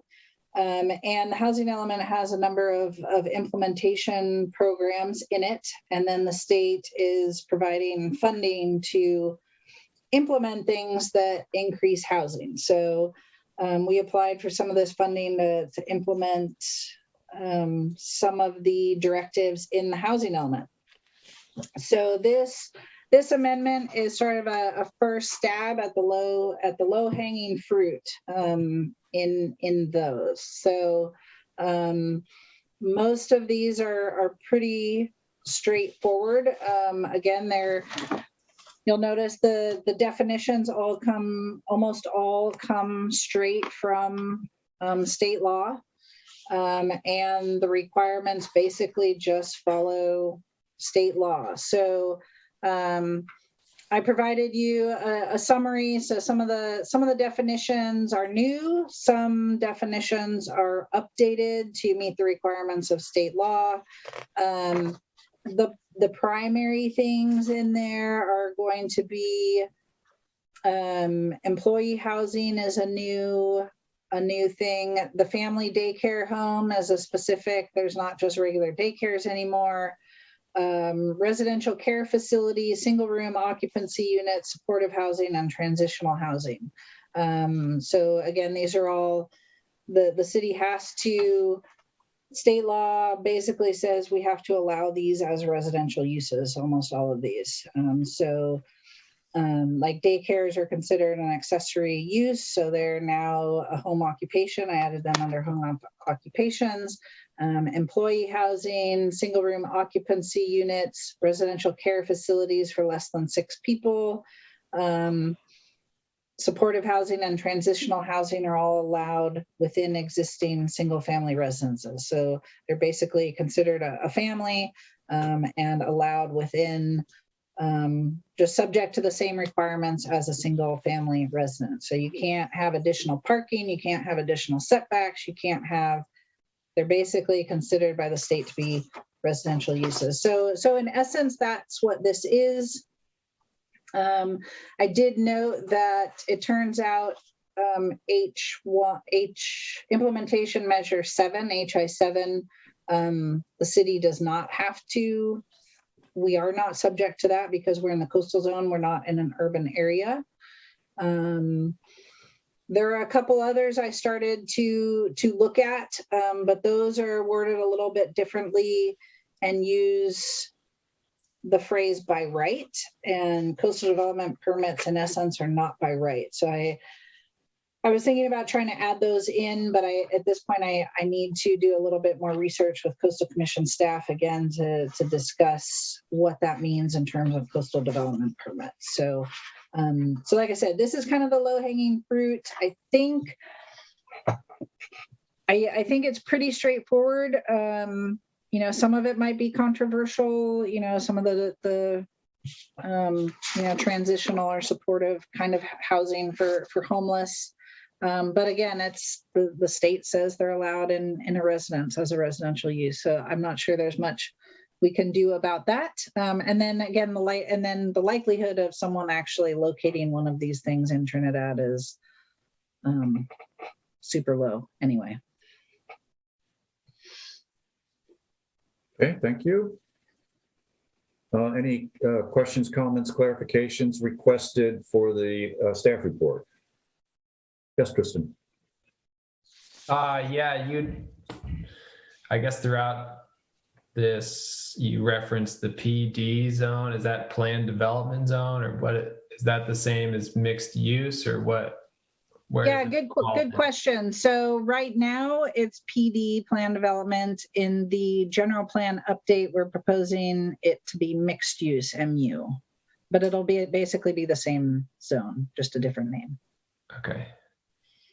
And then also, I guess, going through these, the various zoning ordinances, I guess I wasn't quite sure well, I see what you've added in here, and that's sort of what you wanted us to review, but are we also reviewing all the other parts of those zoning ordinances as part of this exercise, or is that going to be a separate exercise? That will be a separate exercise. So this grant task is specific to those, these housing measures. The entire zoning ordinance needs to be updated, and we do have some grant funding to do that. And we've done little pieces so far, but it's, that's going to be a big effort.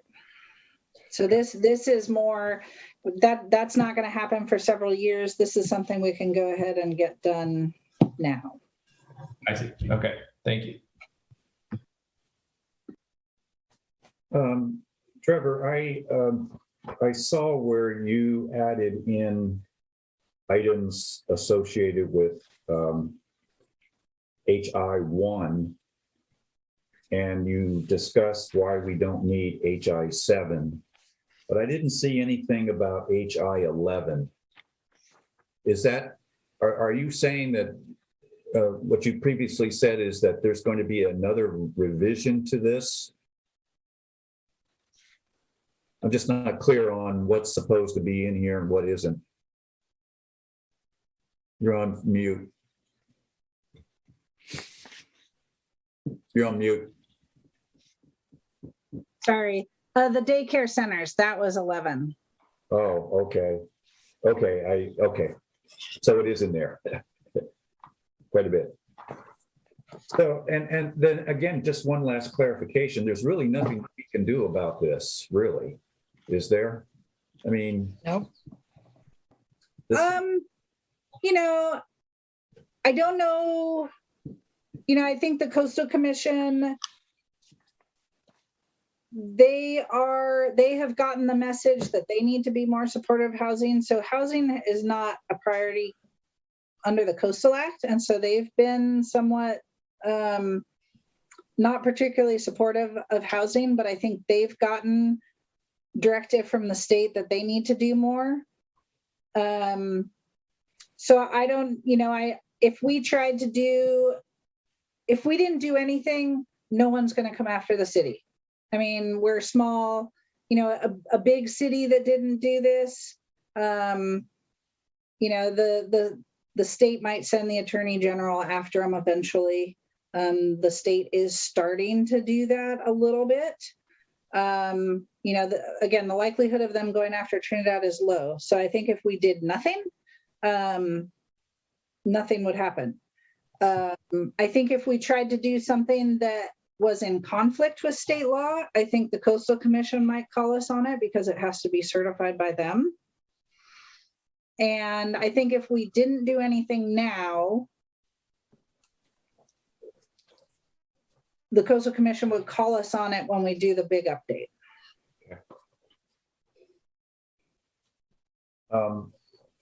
So just from a process standpoint, once you have made these changes and we've agreed to them, does this go to the Coastal Commission next, or does this have to go back to the state level housing?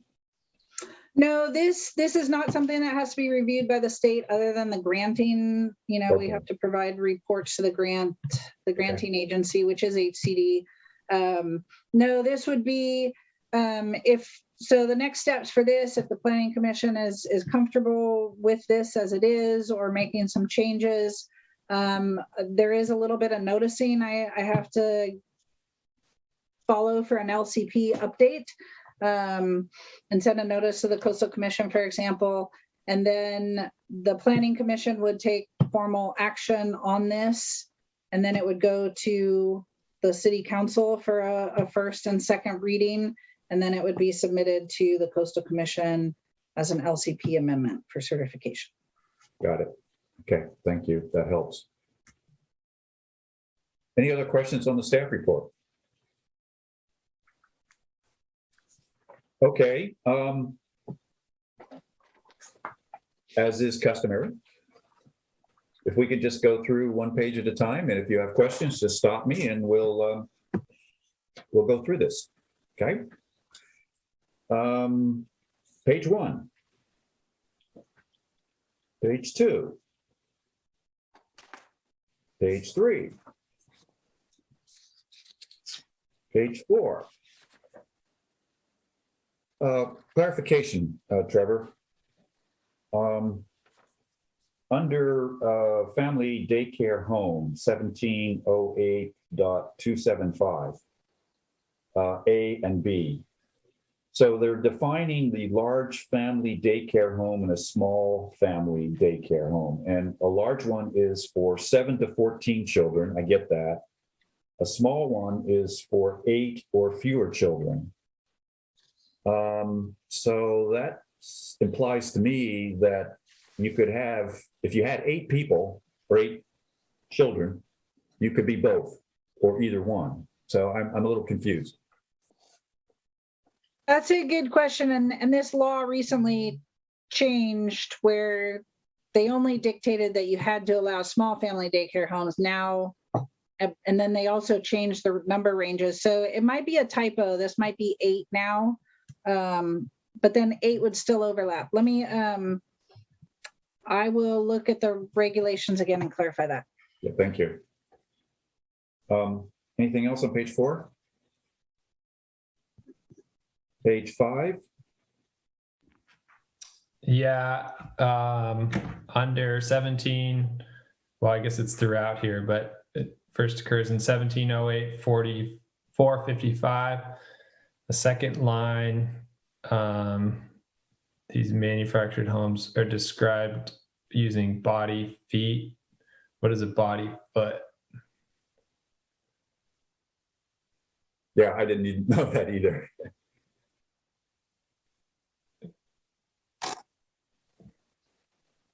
It's probably marching with your feet and counting. 8 body feet. I mean, I assume it's the length, but yeah, maybe we need a definition for body feet. My husband does that. Yeah, I've just never seen the dimensions like that. Like, yeah. I mean, I guess I would just say take out the word body and then it makes sense. And I think, I think we can, I have seen some variation in definitions. For the most part, I tended to just copy out of the state regulations. That seemed the easiest. Some definitions just refer to the state regulations because sometimes they change. But yeah, I think it doesn't have to be exactly verbatim as long as the meaning is the same. So yeah, I would be amenable to just removing body feet unless there is some weird reason to have that in there. Okay, anything else on page 5? Page 6. You had a TP2, should we include the definition? And I assume that's park trailer. My initial response was probably, what is it? What is a park trailer? I'd love to know. So yeah, so that's one where it's a long, I think it's a long, if I recall, it's a long definition, which is why this one was already getting long. And I thought, oh gosh, to add that as well. So I just referred to the definition. Those are what are called they're known as the park model units. So the little, like they almost look like tiny homes over at Hidden Creek RV Park. They have 3 or 4 of them over there. Right. Those are park model units that are basically they're permanent. They're permanent, but they're still considered RVs. Gotcha. So I guess that I'm totally comfortable with us referring to the definition. Would this be an opportunity then to kind of look at the document as a whole and to keep it a little evergreen and have it just everything point back to the definition? Or is it worth having it spelled out some but not others? Because I wonder with affordable housing and some plans I've heard for Hidden Creek and whatnot, is this park trailer going to become a more prevalent thing, or as people want to add ADUs and whatnot? I don't know. I think, and maybe I should ask Coastal Commission staff, but because our ordinance is certified by the Coastal Commission, it does stay static. And I don't know how the Coastal Commission feels about changing definitions, because if you just point to the state definition, it could change. The Coastal Commission could be like, well, no, that affects coastal resources. And so we can't just automatically change the definition. Yeah, so maybe it's worth including a definition for park trailer. And what page is that on? Page 6. I had a question on page 6 as well. Under the residential care. Okay, got it. Under residential care facility, the second sentence there under the definition says determined by the State Department of Social Services for 24-hour non-medical care of persons in need of personal services, supervision, etc. So my concern there is that when we say non-medical care, what's the definition of that? In other words, if you were to give someone an aspirin, is that considered medical care? And that would not be something that is allowed under a residential care facility. So I'm confused as to the extent that, or how non-medical care is being used in this instance. I can look for that information for you. I think this is taken directly from the state code, but I can look at that for you. Yeah, well, that's why I was asking earlier if we could. I think what you'll find, Trevor, based off my experience here at work, is that's going to come to a state licensure issue. For example, is it just a home for folks with developmental disabilities that just need a place to live, versus an assisted living environment, a nursing home, those types of things? Because we have all the mix here in my jurisdiction where I am right now. So I think that kind of will take care of itself with the state licensing requirements. But definitely worth clarifying for sure. Anything else on page 6? 7? Just a question that bridges both 6 and 7. Examples for supportive and traditional housing. Is that specifically targeting a particular population? Is that transitioning and supportive in what sense, I guess? Just so I understand what it is we're talking about. Yeah, so I believe supportive housing uses target population in the definition, or is it transitional housing? I think it's transitional. You gotta go back to target housing. Supportive includes the target population. Target population, so which is why I included a definition for target population. Transitional housing is is more inclusive. So can be anybody that needs short-term housing.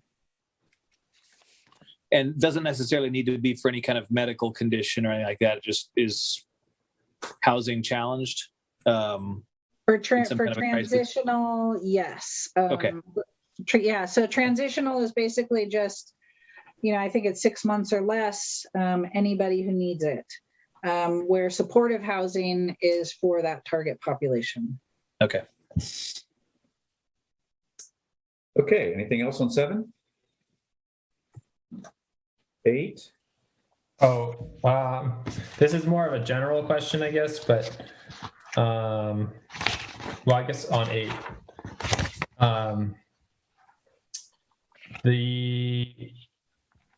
A use permit, is a use permit like the same thing as a coastal development permit? No, good question. So coastal development permit is required for anything that meets the definition of development, which is just about anything, unless it's exempt. Principally permitted uses are outside the coastal zone. Those are uses that are allowed by right. When I was saying that by right, you basically have a right to do that. So if a restaurant is allowed, the city can't really say no if you meet their requirements. So that's by right. Where a use permit is more, well, maybe these uses would be compatible, but we want to review it. So a use permit has its own set of findings that it's compatible with the neighborhood. It won't have traffic and noise and air quality impacts and things like that. Okay. Anything else on page 8? Page 9. 10.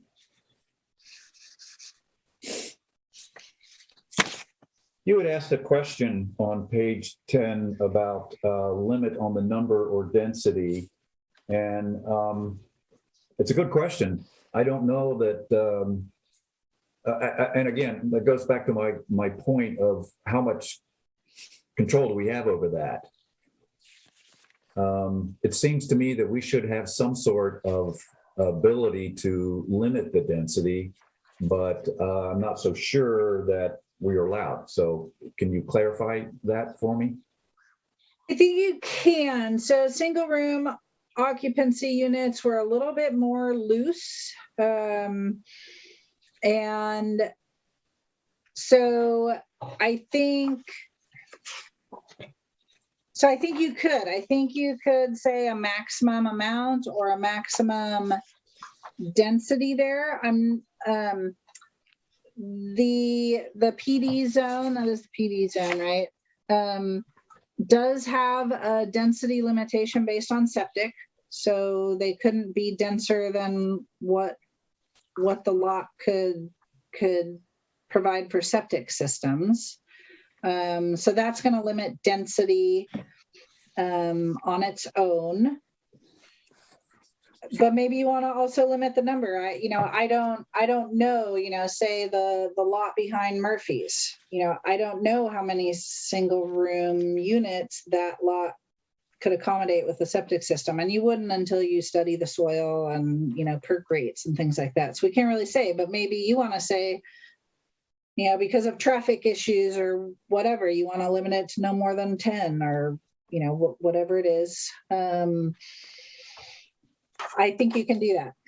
Well, I just wanted to make sure, because and I'm jumping ahead just a little bit. Yes. But if you look at the definition of density on page 12, or I shouldn't say it's definition.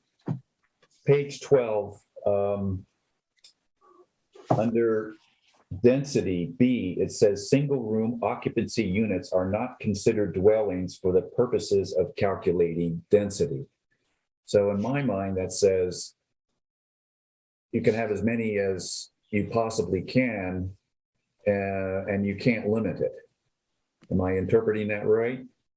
Yes. So yes. So what that's referring to is, and I should pull up the regulations for density in the PD zone, because there's a couple of different limitations. One is, 8,000 square feet per dwelling. So that's sort of the standard density in Trinidad. So what that's saying is they're not dwellings for that one dwelling per 8,000 square feet. But I believe there's also a density limitation based on septic that would not, Okay. that would not apply to. Okay. All right. Okay. That helps. Yeah. I guess when we get to page 12, I've got questions or thoughts on the single room units, but am I to understand that these single room occupancies don't necessarily have to have access to sanitary and kitchen facilities? It says may be provided. So in essence, it could be, for lack of a better example, a tough shed. So there has to be, there has to be. Because I'm looking at the definition on page 6, the new section you're adding, single room occupancy units, in which sanitary and kitchen facilities may be provided within the individual unit or shared within the facility. Yeah. That's not clear to me that it has to be there the way that's written. Or am I reading that? Yeah. So yeah, if you look on page 12, under the development standards, so bathroom is 3. It's not required to, each one is not required to There we have go. a full bathroom. But if one is not provided, common bathroom facilities shall be provided in accordance with the California Building Code for congregate residents with at least one full bathroom per every 3 units. So in theory, is the single room occupancy, if you were to build a building of them, in essence, we're talking building a dorm, for example, on campus housing in concept, or I could take my house and turn it into a 3-room single occupancy facility because I have common sanitary and hygiene issues or services. Yeah, I think you could. The most common, these are usually hotels, converted. Okay. Hotels. So that's where it comes from. But I mean, I do think that one could be built from scratch. And this is again specific just to not necessarily transitional housing, but just affordable housing in essence. Yeah. And then where does this, to really complicate things, differ from the JADU, which is the room inside of a home that ticks a lot of these same boxes? Yeah, because I don't think a JADU can have a shared bathroom. Right. I don't, it's a lot of fun. Well, so I think a JADU, I think these can be even smaller than a JADU, but that's a good question. They may overlap. Although a JADU is allowed, we're going to allow that. You can have one in a house without going through a permit approval, where this requires city discretion to say, okay.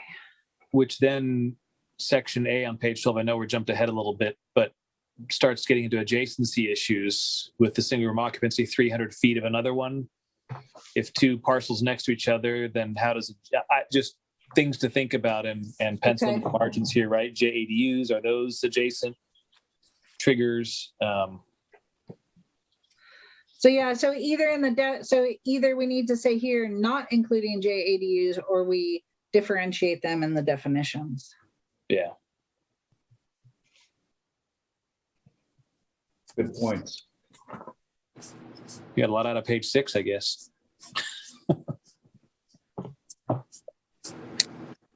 Well, let's see, where were we? We were on page 10. 12. Well, we were trying We to went answer the backwards. question on page 10. So I'll move to 11. Anything on 11? 12 is our big one. Yeah. Anything else on 12? 13.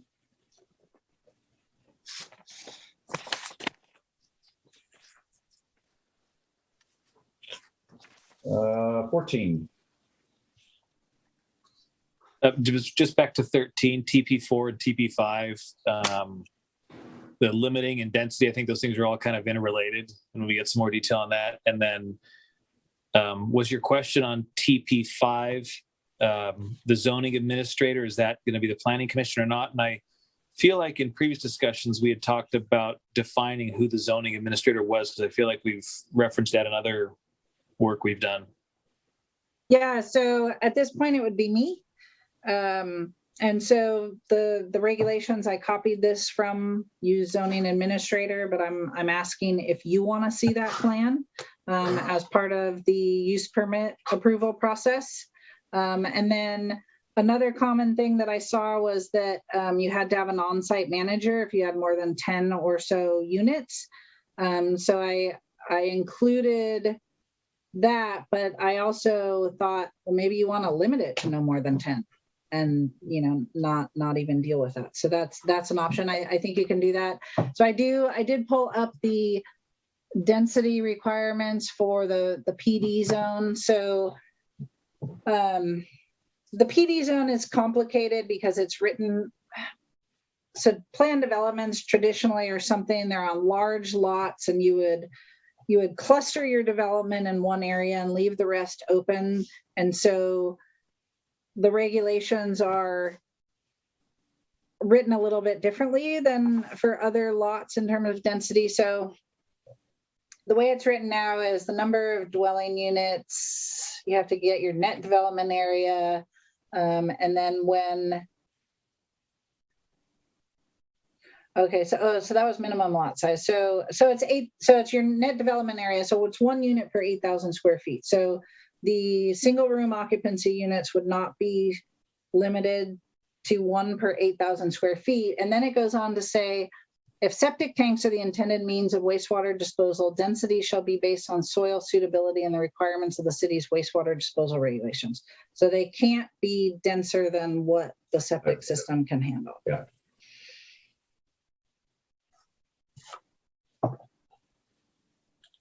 Okay. Well, I'd like to leave it to Planning Commission to answer your question. I think at least until we understand more about how this is going to operate, it would make sense, I think, to have some sort of insight into this kind of new development, something we haven't seen before. So that would be my comment on that. Yeah, I agree with that. Anything else on 13?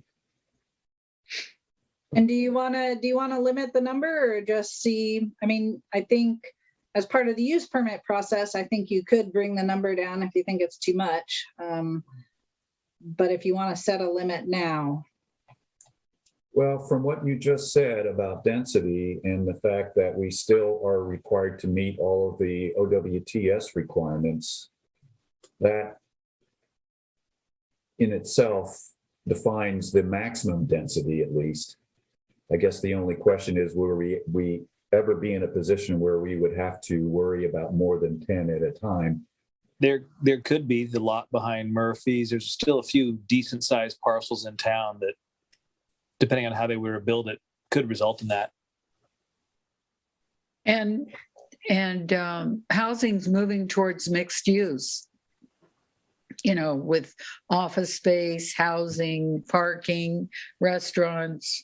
So it's going to be a mixed bag. There's going to be a lot on one site. So we can limit it to 10, Trevor? How? I think you could. It's not dictated by the state that you can't limit these. Could we limit it to 5? I mean, where's the 10? I'm just curious why that. Oh, I just that's because a lot of the regulations I looked at as models, they had higher standards and more requirements for those with more than 10 units, or sometimes it was 12, and fewer requirements for less than 10. So that's what I just thought of as a cutoff, but it doesn't have to be 10. I'd be inclined not to limit it, and just we can address it in the use permitting process if something seems out of hand. But then if we were to take that approach, would we then be bound to the OWTS limitations as the max, or could we still come in below that? Let's say the septic could support 50 units. Could we still then come in under that with the Yeah, Permitting so let process? me pull up the use permit findings real quick.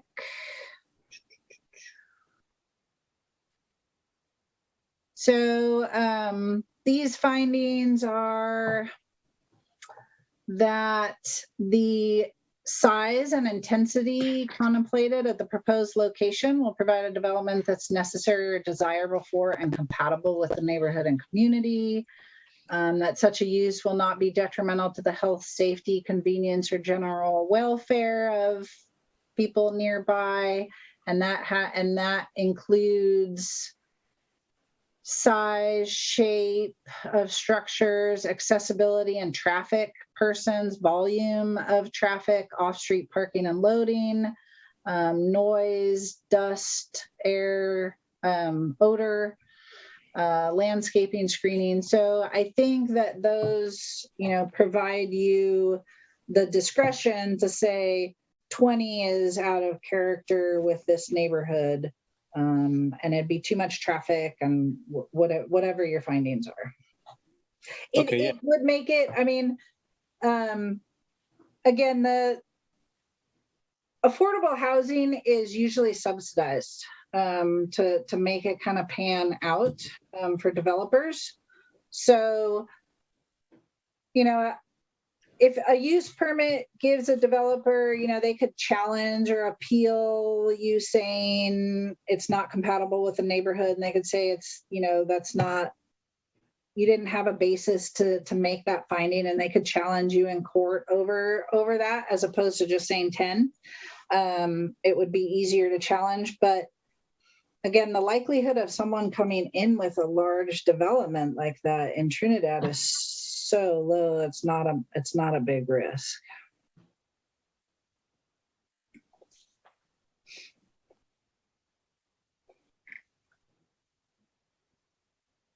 I guess I don't have a strong opinion either way. Yeah. We'll get to see this again, right? I could noodle on it a little bit. I'm not sure one way or the other. I'd also like to just kind of absorb some of the information that you just gave us. So I'm willing to think about this, and when we see it the next time, we can make a decision. Everyone feel okay with that? Okay. Yeah, I think so. All right. Let's see. Page 15. I have a question on 14. Sure. What at the top under mobile buildings, what is the MH combining zone? Oh, good one. We don't have any in the city. It's just the ordinance is written. We could have one for like a mobile home park or something, but we don't. There might have originally been some designated outside the city, but that was meaningless because the city didn't have jurisdiction. So we don't have anything zoned that. Let's see, do we have? So that would just be an area that's zoned for mobile homes. Well, so it's a combining zone. So, or an overlay zone. Oh yeah, combining zone. So chapter 17.52. So basically those are additional regulations in addition to the underlying zone. So a lot of communities use them. Like the county has a ton. A stream, there's like a stream protection overlay zone in areas with streams. There's a design review overlay zone in places where they require design review. So, but we don't, in Trinidad, we have provisions for allowing combining zones, but we've never actually designated any. Okay. Thanks. And 16. 15, I had something just under section D, surface with concrete, asphalted concrete, blah, blah, blah. any interest in throwing semi-permeable as a first choice in there? Is that something we can put in there? Is that appropriate here? I don't really know. Just less drainage issues if it's semi-permeable. It goes right in where it should, right? Wait, which one? Section D. I assume this is talking about a parking lot or So from driveway. under mobile buildings? Yeah. I just feel like elsewhere we talk about encouraging semi-permeable materials, concrete, that kind of stuff to encourage drainage. Actually, this is on page 7, page 15. 15. Trevor. It's page 15. 15. Oh, sorry. Yeah, 15.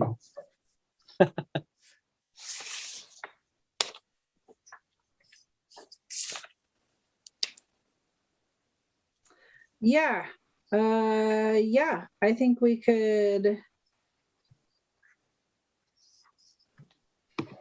Less pressure on the stormwater system. Just kind of Sure. like process there.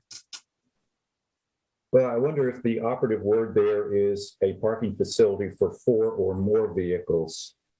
Obviously, you can do it, we do it for less, but Right. and I don't see any reason why we can't do it for more. Right. No, Let's and say it does say equivalent satisfactory to the city engineer. So I think as long as it's, to engineering standards, they would accept that, but we could certainly add that. I was just suggesting adding that Yeah. kind of as a preferential treatment as opposed Okay. to asphalt. Yeah, I think that's a worthy thing to highlight. What's the word, Aaron? I think semi-permeable is what I've heard. Permeable, semi-permeable, Yeah.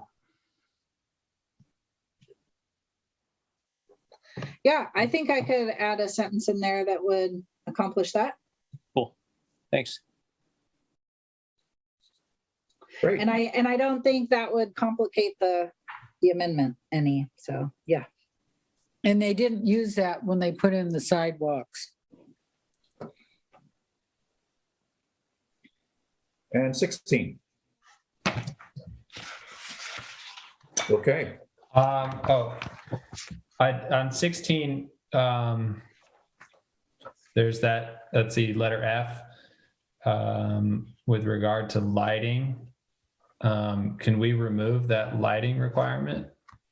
Or is that something that people feel strongly about? I don't know. I'm not big on lit up parking lots too much, but. So in essence, for us, that would be what? The Murphy's Market, Park and Ride. Yeah, I don't think you can remove it.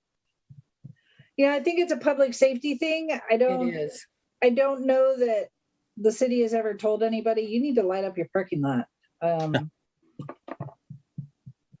That might be a bigger can of worms that we want to deal with, because lighting is a significant issue, and it does need to be addressed in the city. And I don't know if that would open up Sure. more than we want to bite off right now. Yeah. And when they put in the new lights on Trinity, they talked about it and got the right kind so they wouldn't, shine everywhere. And I did drive through town at night the other day, and those lights on Murphy's are pointed out, and they are bright. Yeah.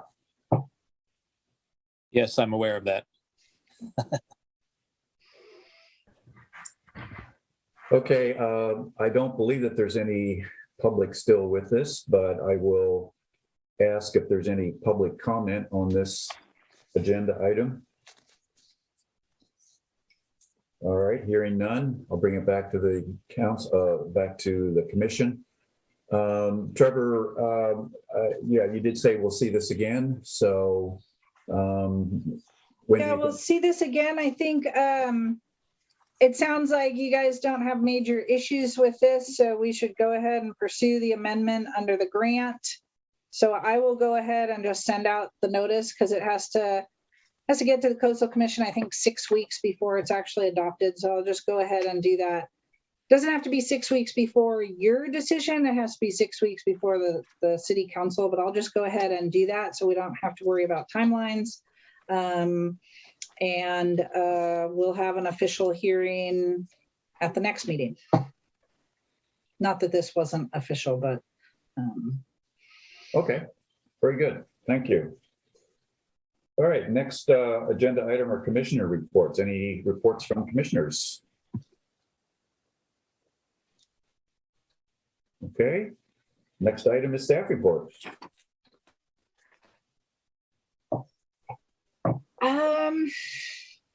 let's see. I think you're all aware that obviously Vanderpool wasn't on this agenda.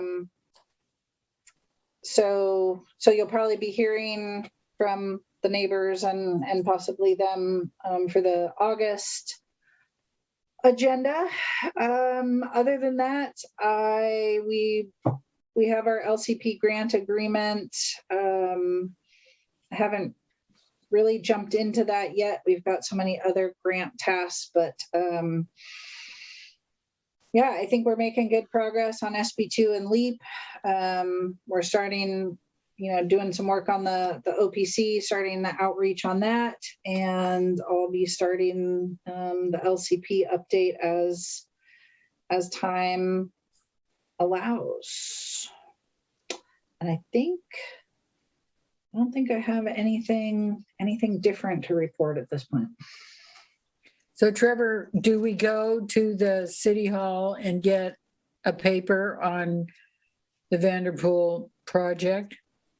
Or do we call them to go check it, or what? Their current plans are available at City Hall. I don't know if they have plans to redesign the project, or if the delay was just because they couldn't get the story poles up. I don't know. I was hoping for a redesign, but I don't know. So I don't know if new plans will be forthcoming or not. But so the current plans are available at City Hall if you want to look at them. And they want us to come by. Is that right?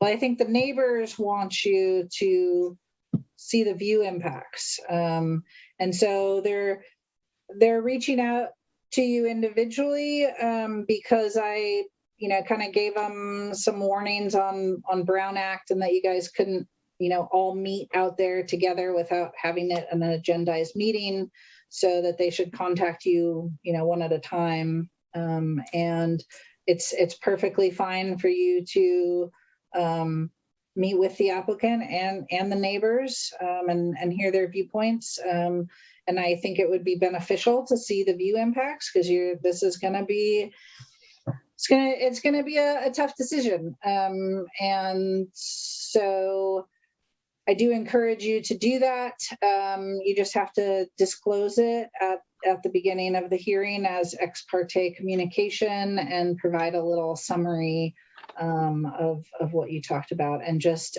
be careful you don't want to make up your mind before the hearing, because you won't have all the information. And there's a possibility that the design will change. Yeah. So certainly more to come on that. Tom, you had your hand up? Yeah. I heard some ambiguity in regards to when the stakes would be going up and for how long they stay up. Is there a policy? That's a question that has come up several times, and unfortunately we do not have. Oh, that was something we could consider adding that to our design review. That's right. I forgot. We could add requirements for story poles and set some guidelines as part of these design review criteria. And I think that's not a bad idea. So let me make a note on that, so that after I talk with Coastal Commission staff, I will add story poles. So we have no requirement for that now, but the Planning Commission has made it clear that they're not going to approve a project without them. The guidance we've usually provided is at least the weekend before the meeting. For this one, I've suggested longer, that, if they could get it up by the time the notices go out 2 weeks before the meeting, I think that would be ideal. Otherwise, I said the Friday before the meeting, because that's when the packets go out, is the minimum time that they should have have that up. So where would you put story polls? Under view? Yeah, so they should, I don't know, however they mount them, whatever works, but it's supposed to show the outline of the proposed additions. So which would be on the west side Of as the well side. as Okay. second story in the middle.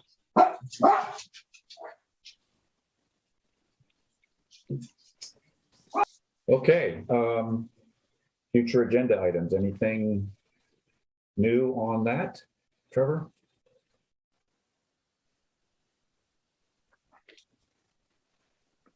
No, I think we'll get to a number of these things as part of the big zoning ordinance update. We'll get to a number of these things. The Tri management team has been meeting regularly again. The city's website is a disaster. It is. I believe it was in Russian at some point last week, I heard. I mean, when it just said an error message was better than now, because people are clicking on it and wondering why it's not working. And then there's some money left over in the stormwater grant, and there was originally like a demonstration rainwater catchment. And so I think the city's going to be looking at putting in a tank at the school. The school is really interested in having a rainwater tank for their garden. And so I think the stormwater grant might pay for that as a demonstration project, so people can see what a 5,000 or whatever gallon tank it will be. Well, Cal Poly Humboldt built one. I still have the newspaper article on that. So maybe I'll take it to the city and have Anton make a couple copies. And I'll volunteer to have one at my house. With And I the think grant. you have the room for it, Diane. Not everybody do. does. Yeah. I do have the room. All right, anything else before we adjourn? Yeah, one more thing. What about the tree at the school? We got a month and the school's going to open.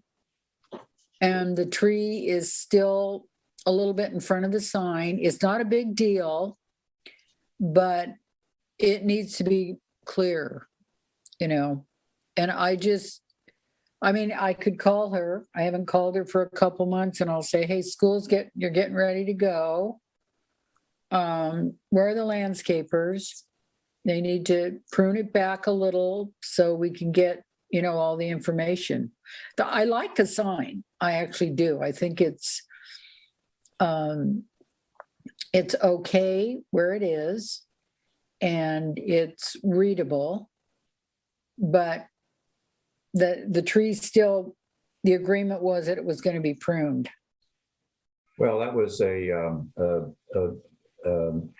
item of condition of approval. Was Yeah. a condition, yeah. And they're supposed to come back to you too with after 6 months or something too. So So yeah, time's up. probably summer's a tough time, and then some people don't prune in the spring because of nesting season or whatever. So, and we're still in nesting season. But yeah, I saw it for the first time today. It was smaller than I thought it was going to be, and the tree blocks it more than I thought it would. In that one corner, it does. So I'll give her a call this week and say, hey, what's up? Where's the landscaper? Or do I need to bring my pole pruner? Thank you. That'll get them going. Yep. Any final thoughts, considerations? Okay, well, thank you very much, everyone. Another very productive evening. Appreciate it. Thank you, Trevor. Lots of really good stuff this evening. So thank you all. And Okay, enjoy summer, everyone. Bye-bye. Thank Night, you. everybody. Guys. Good night.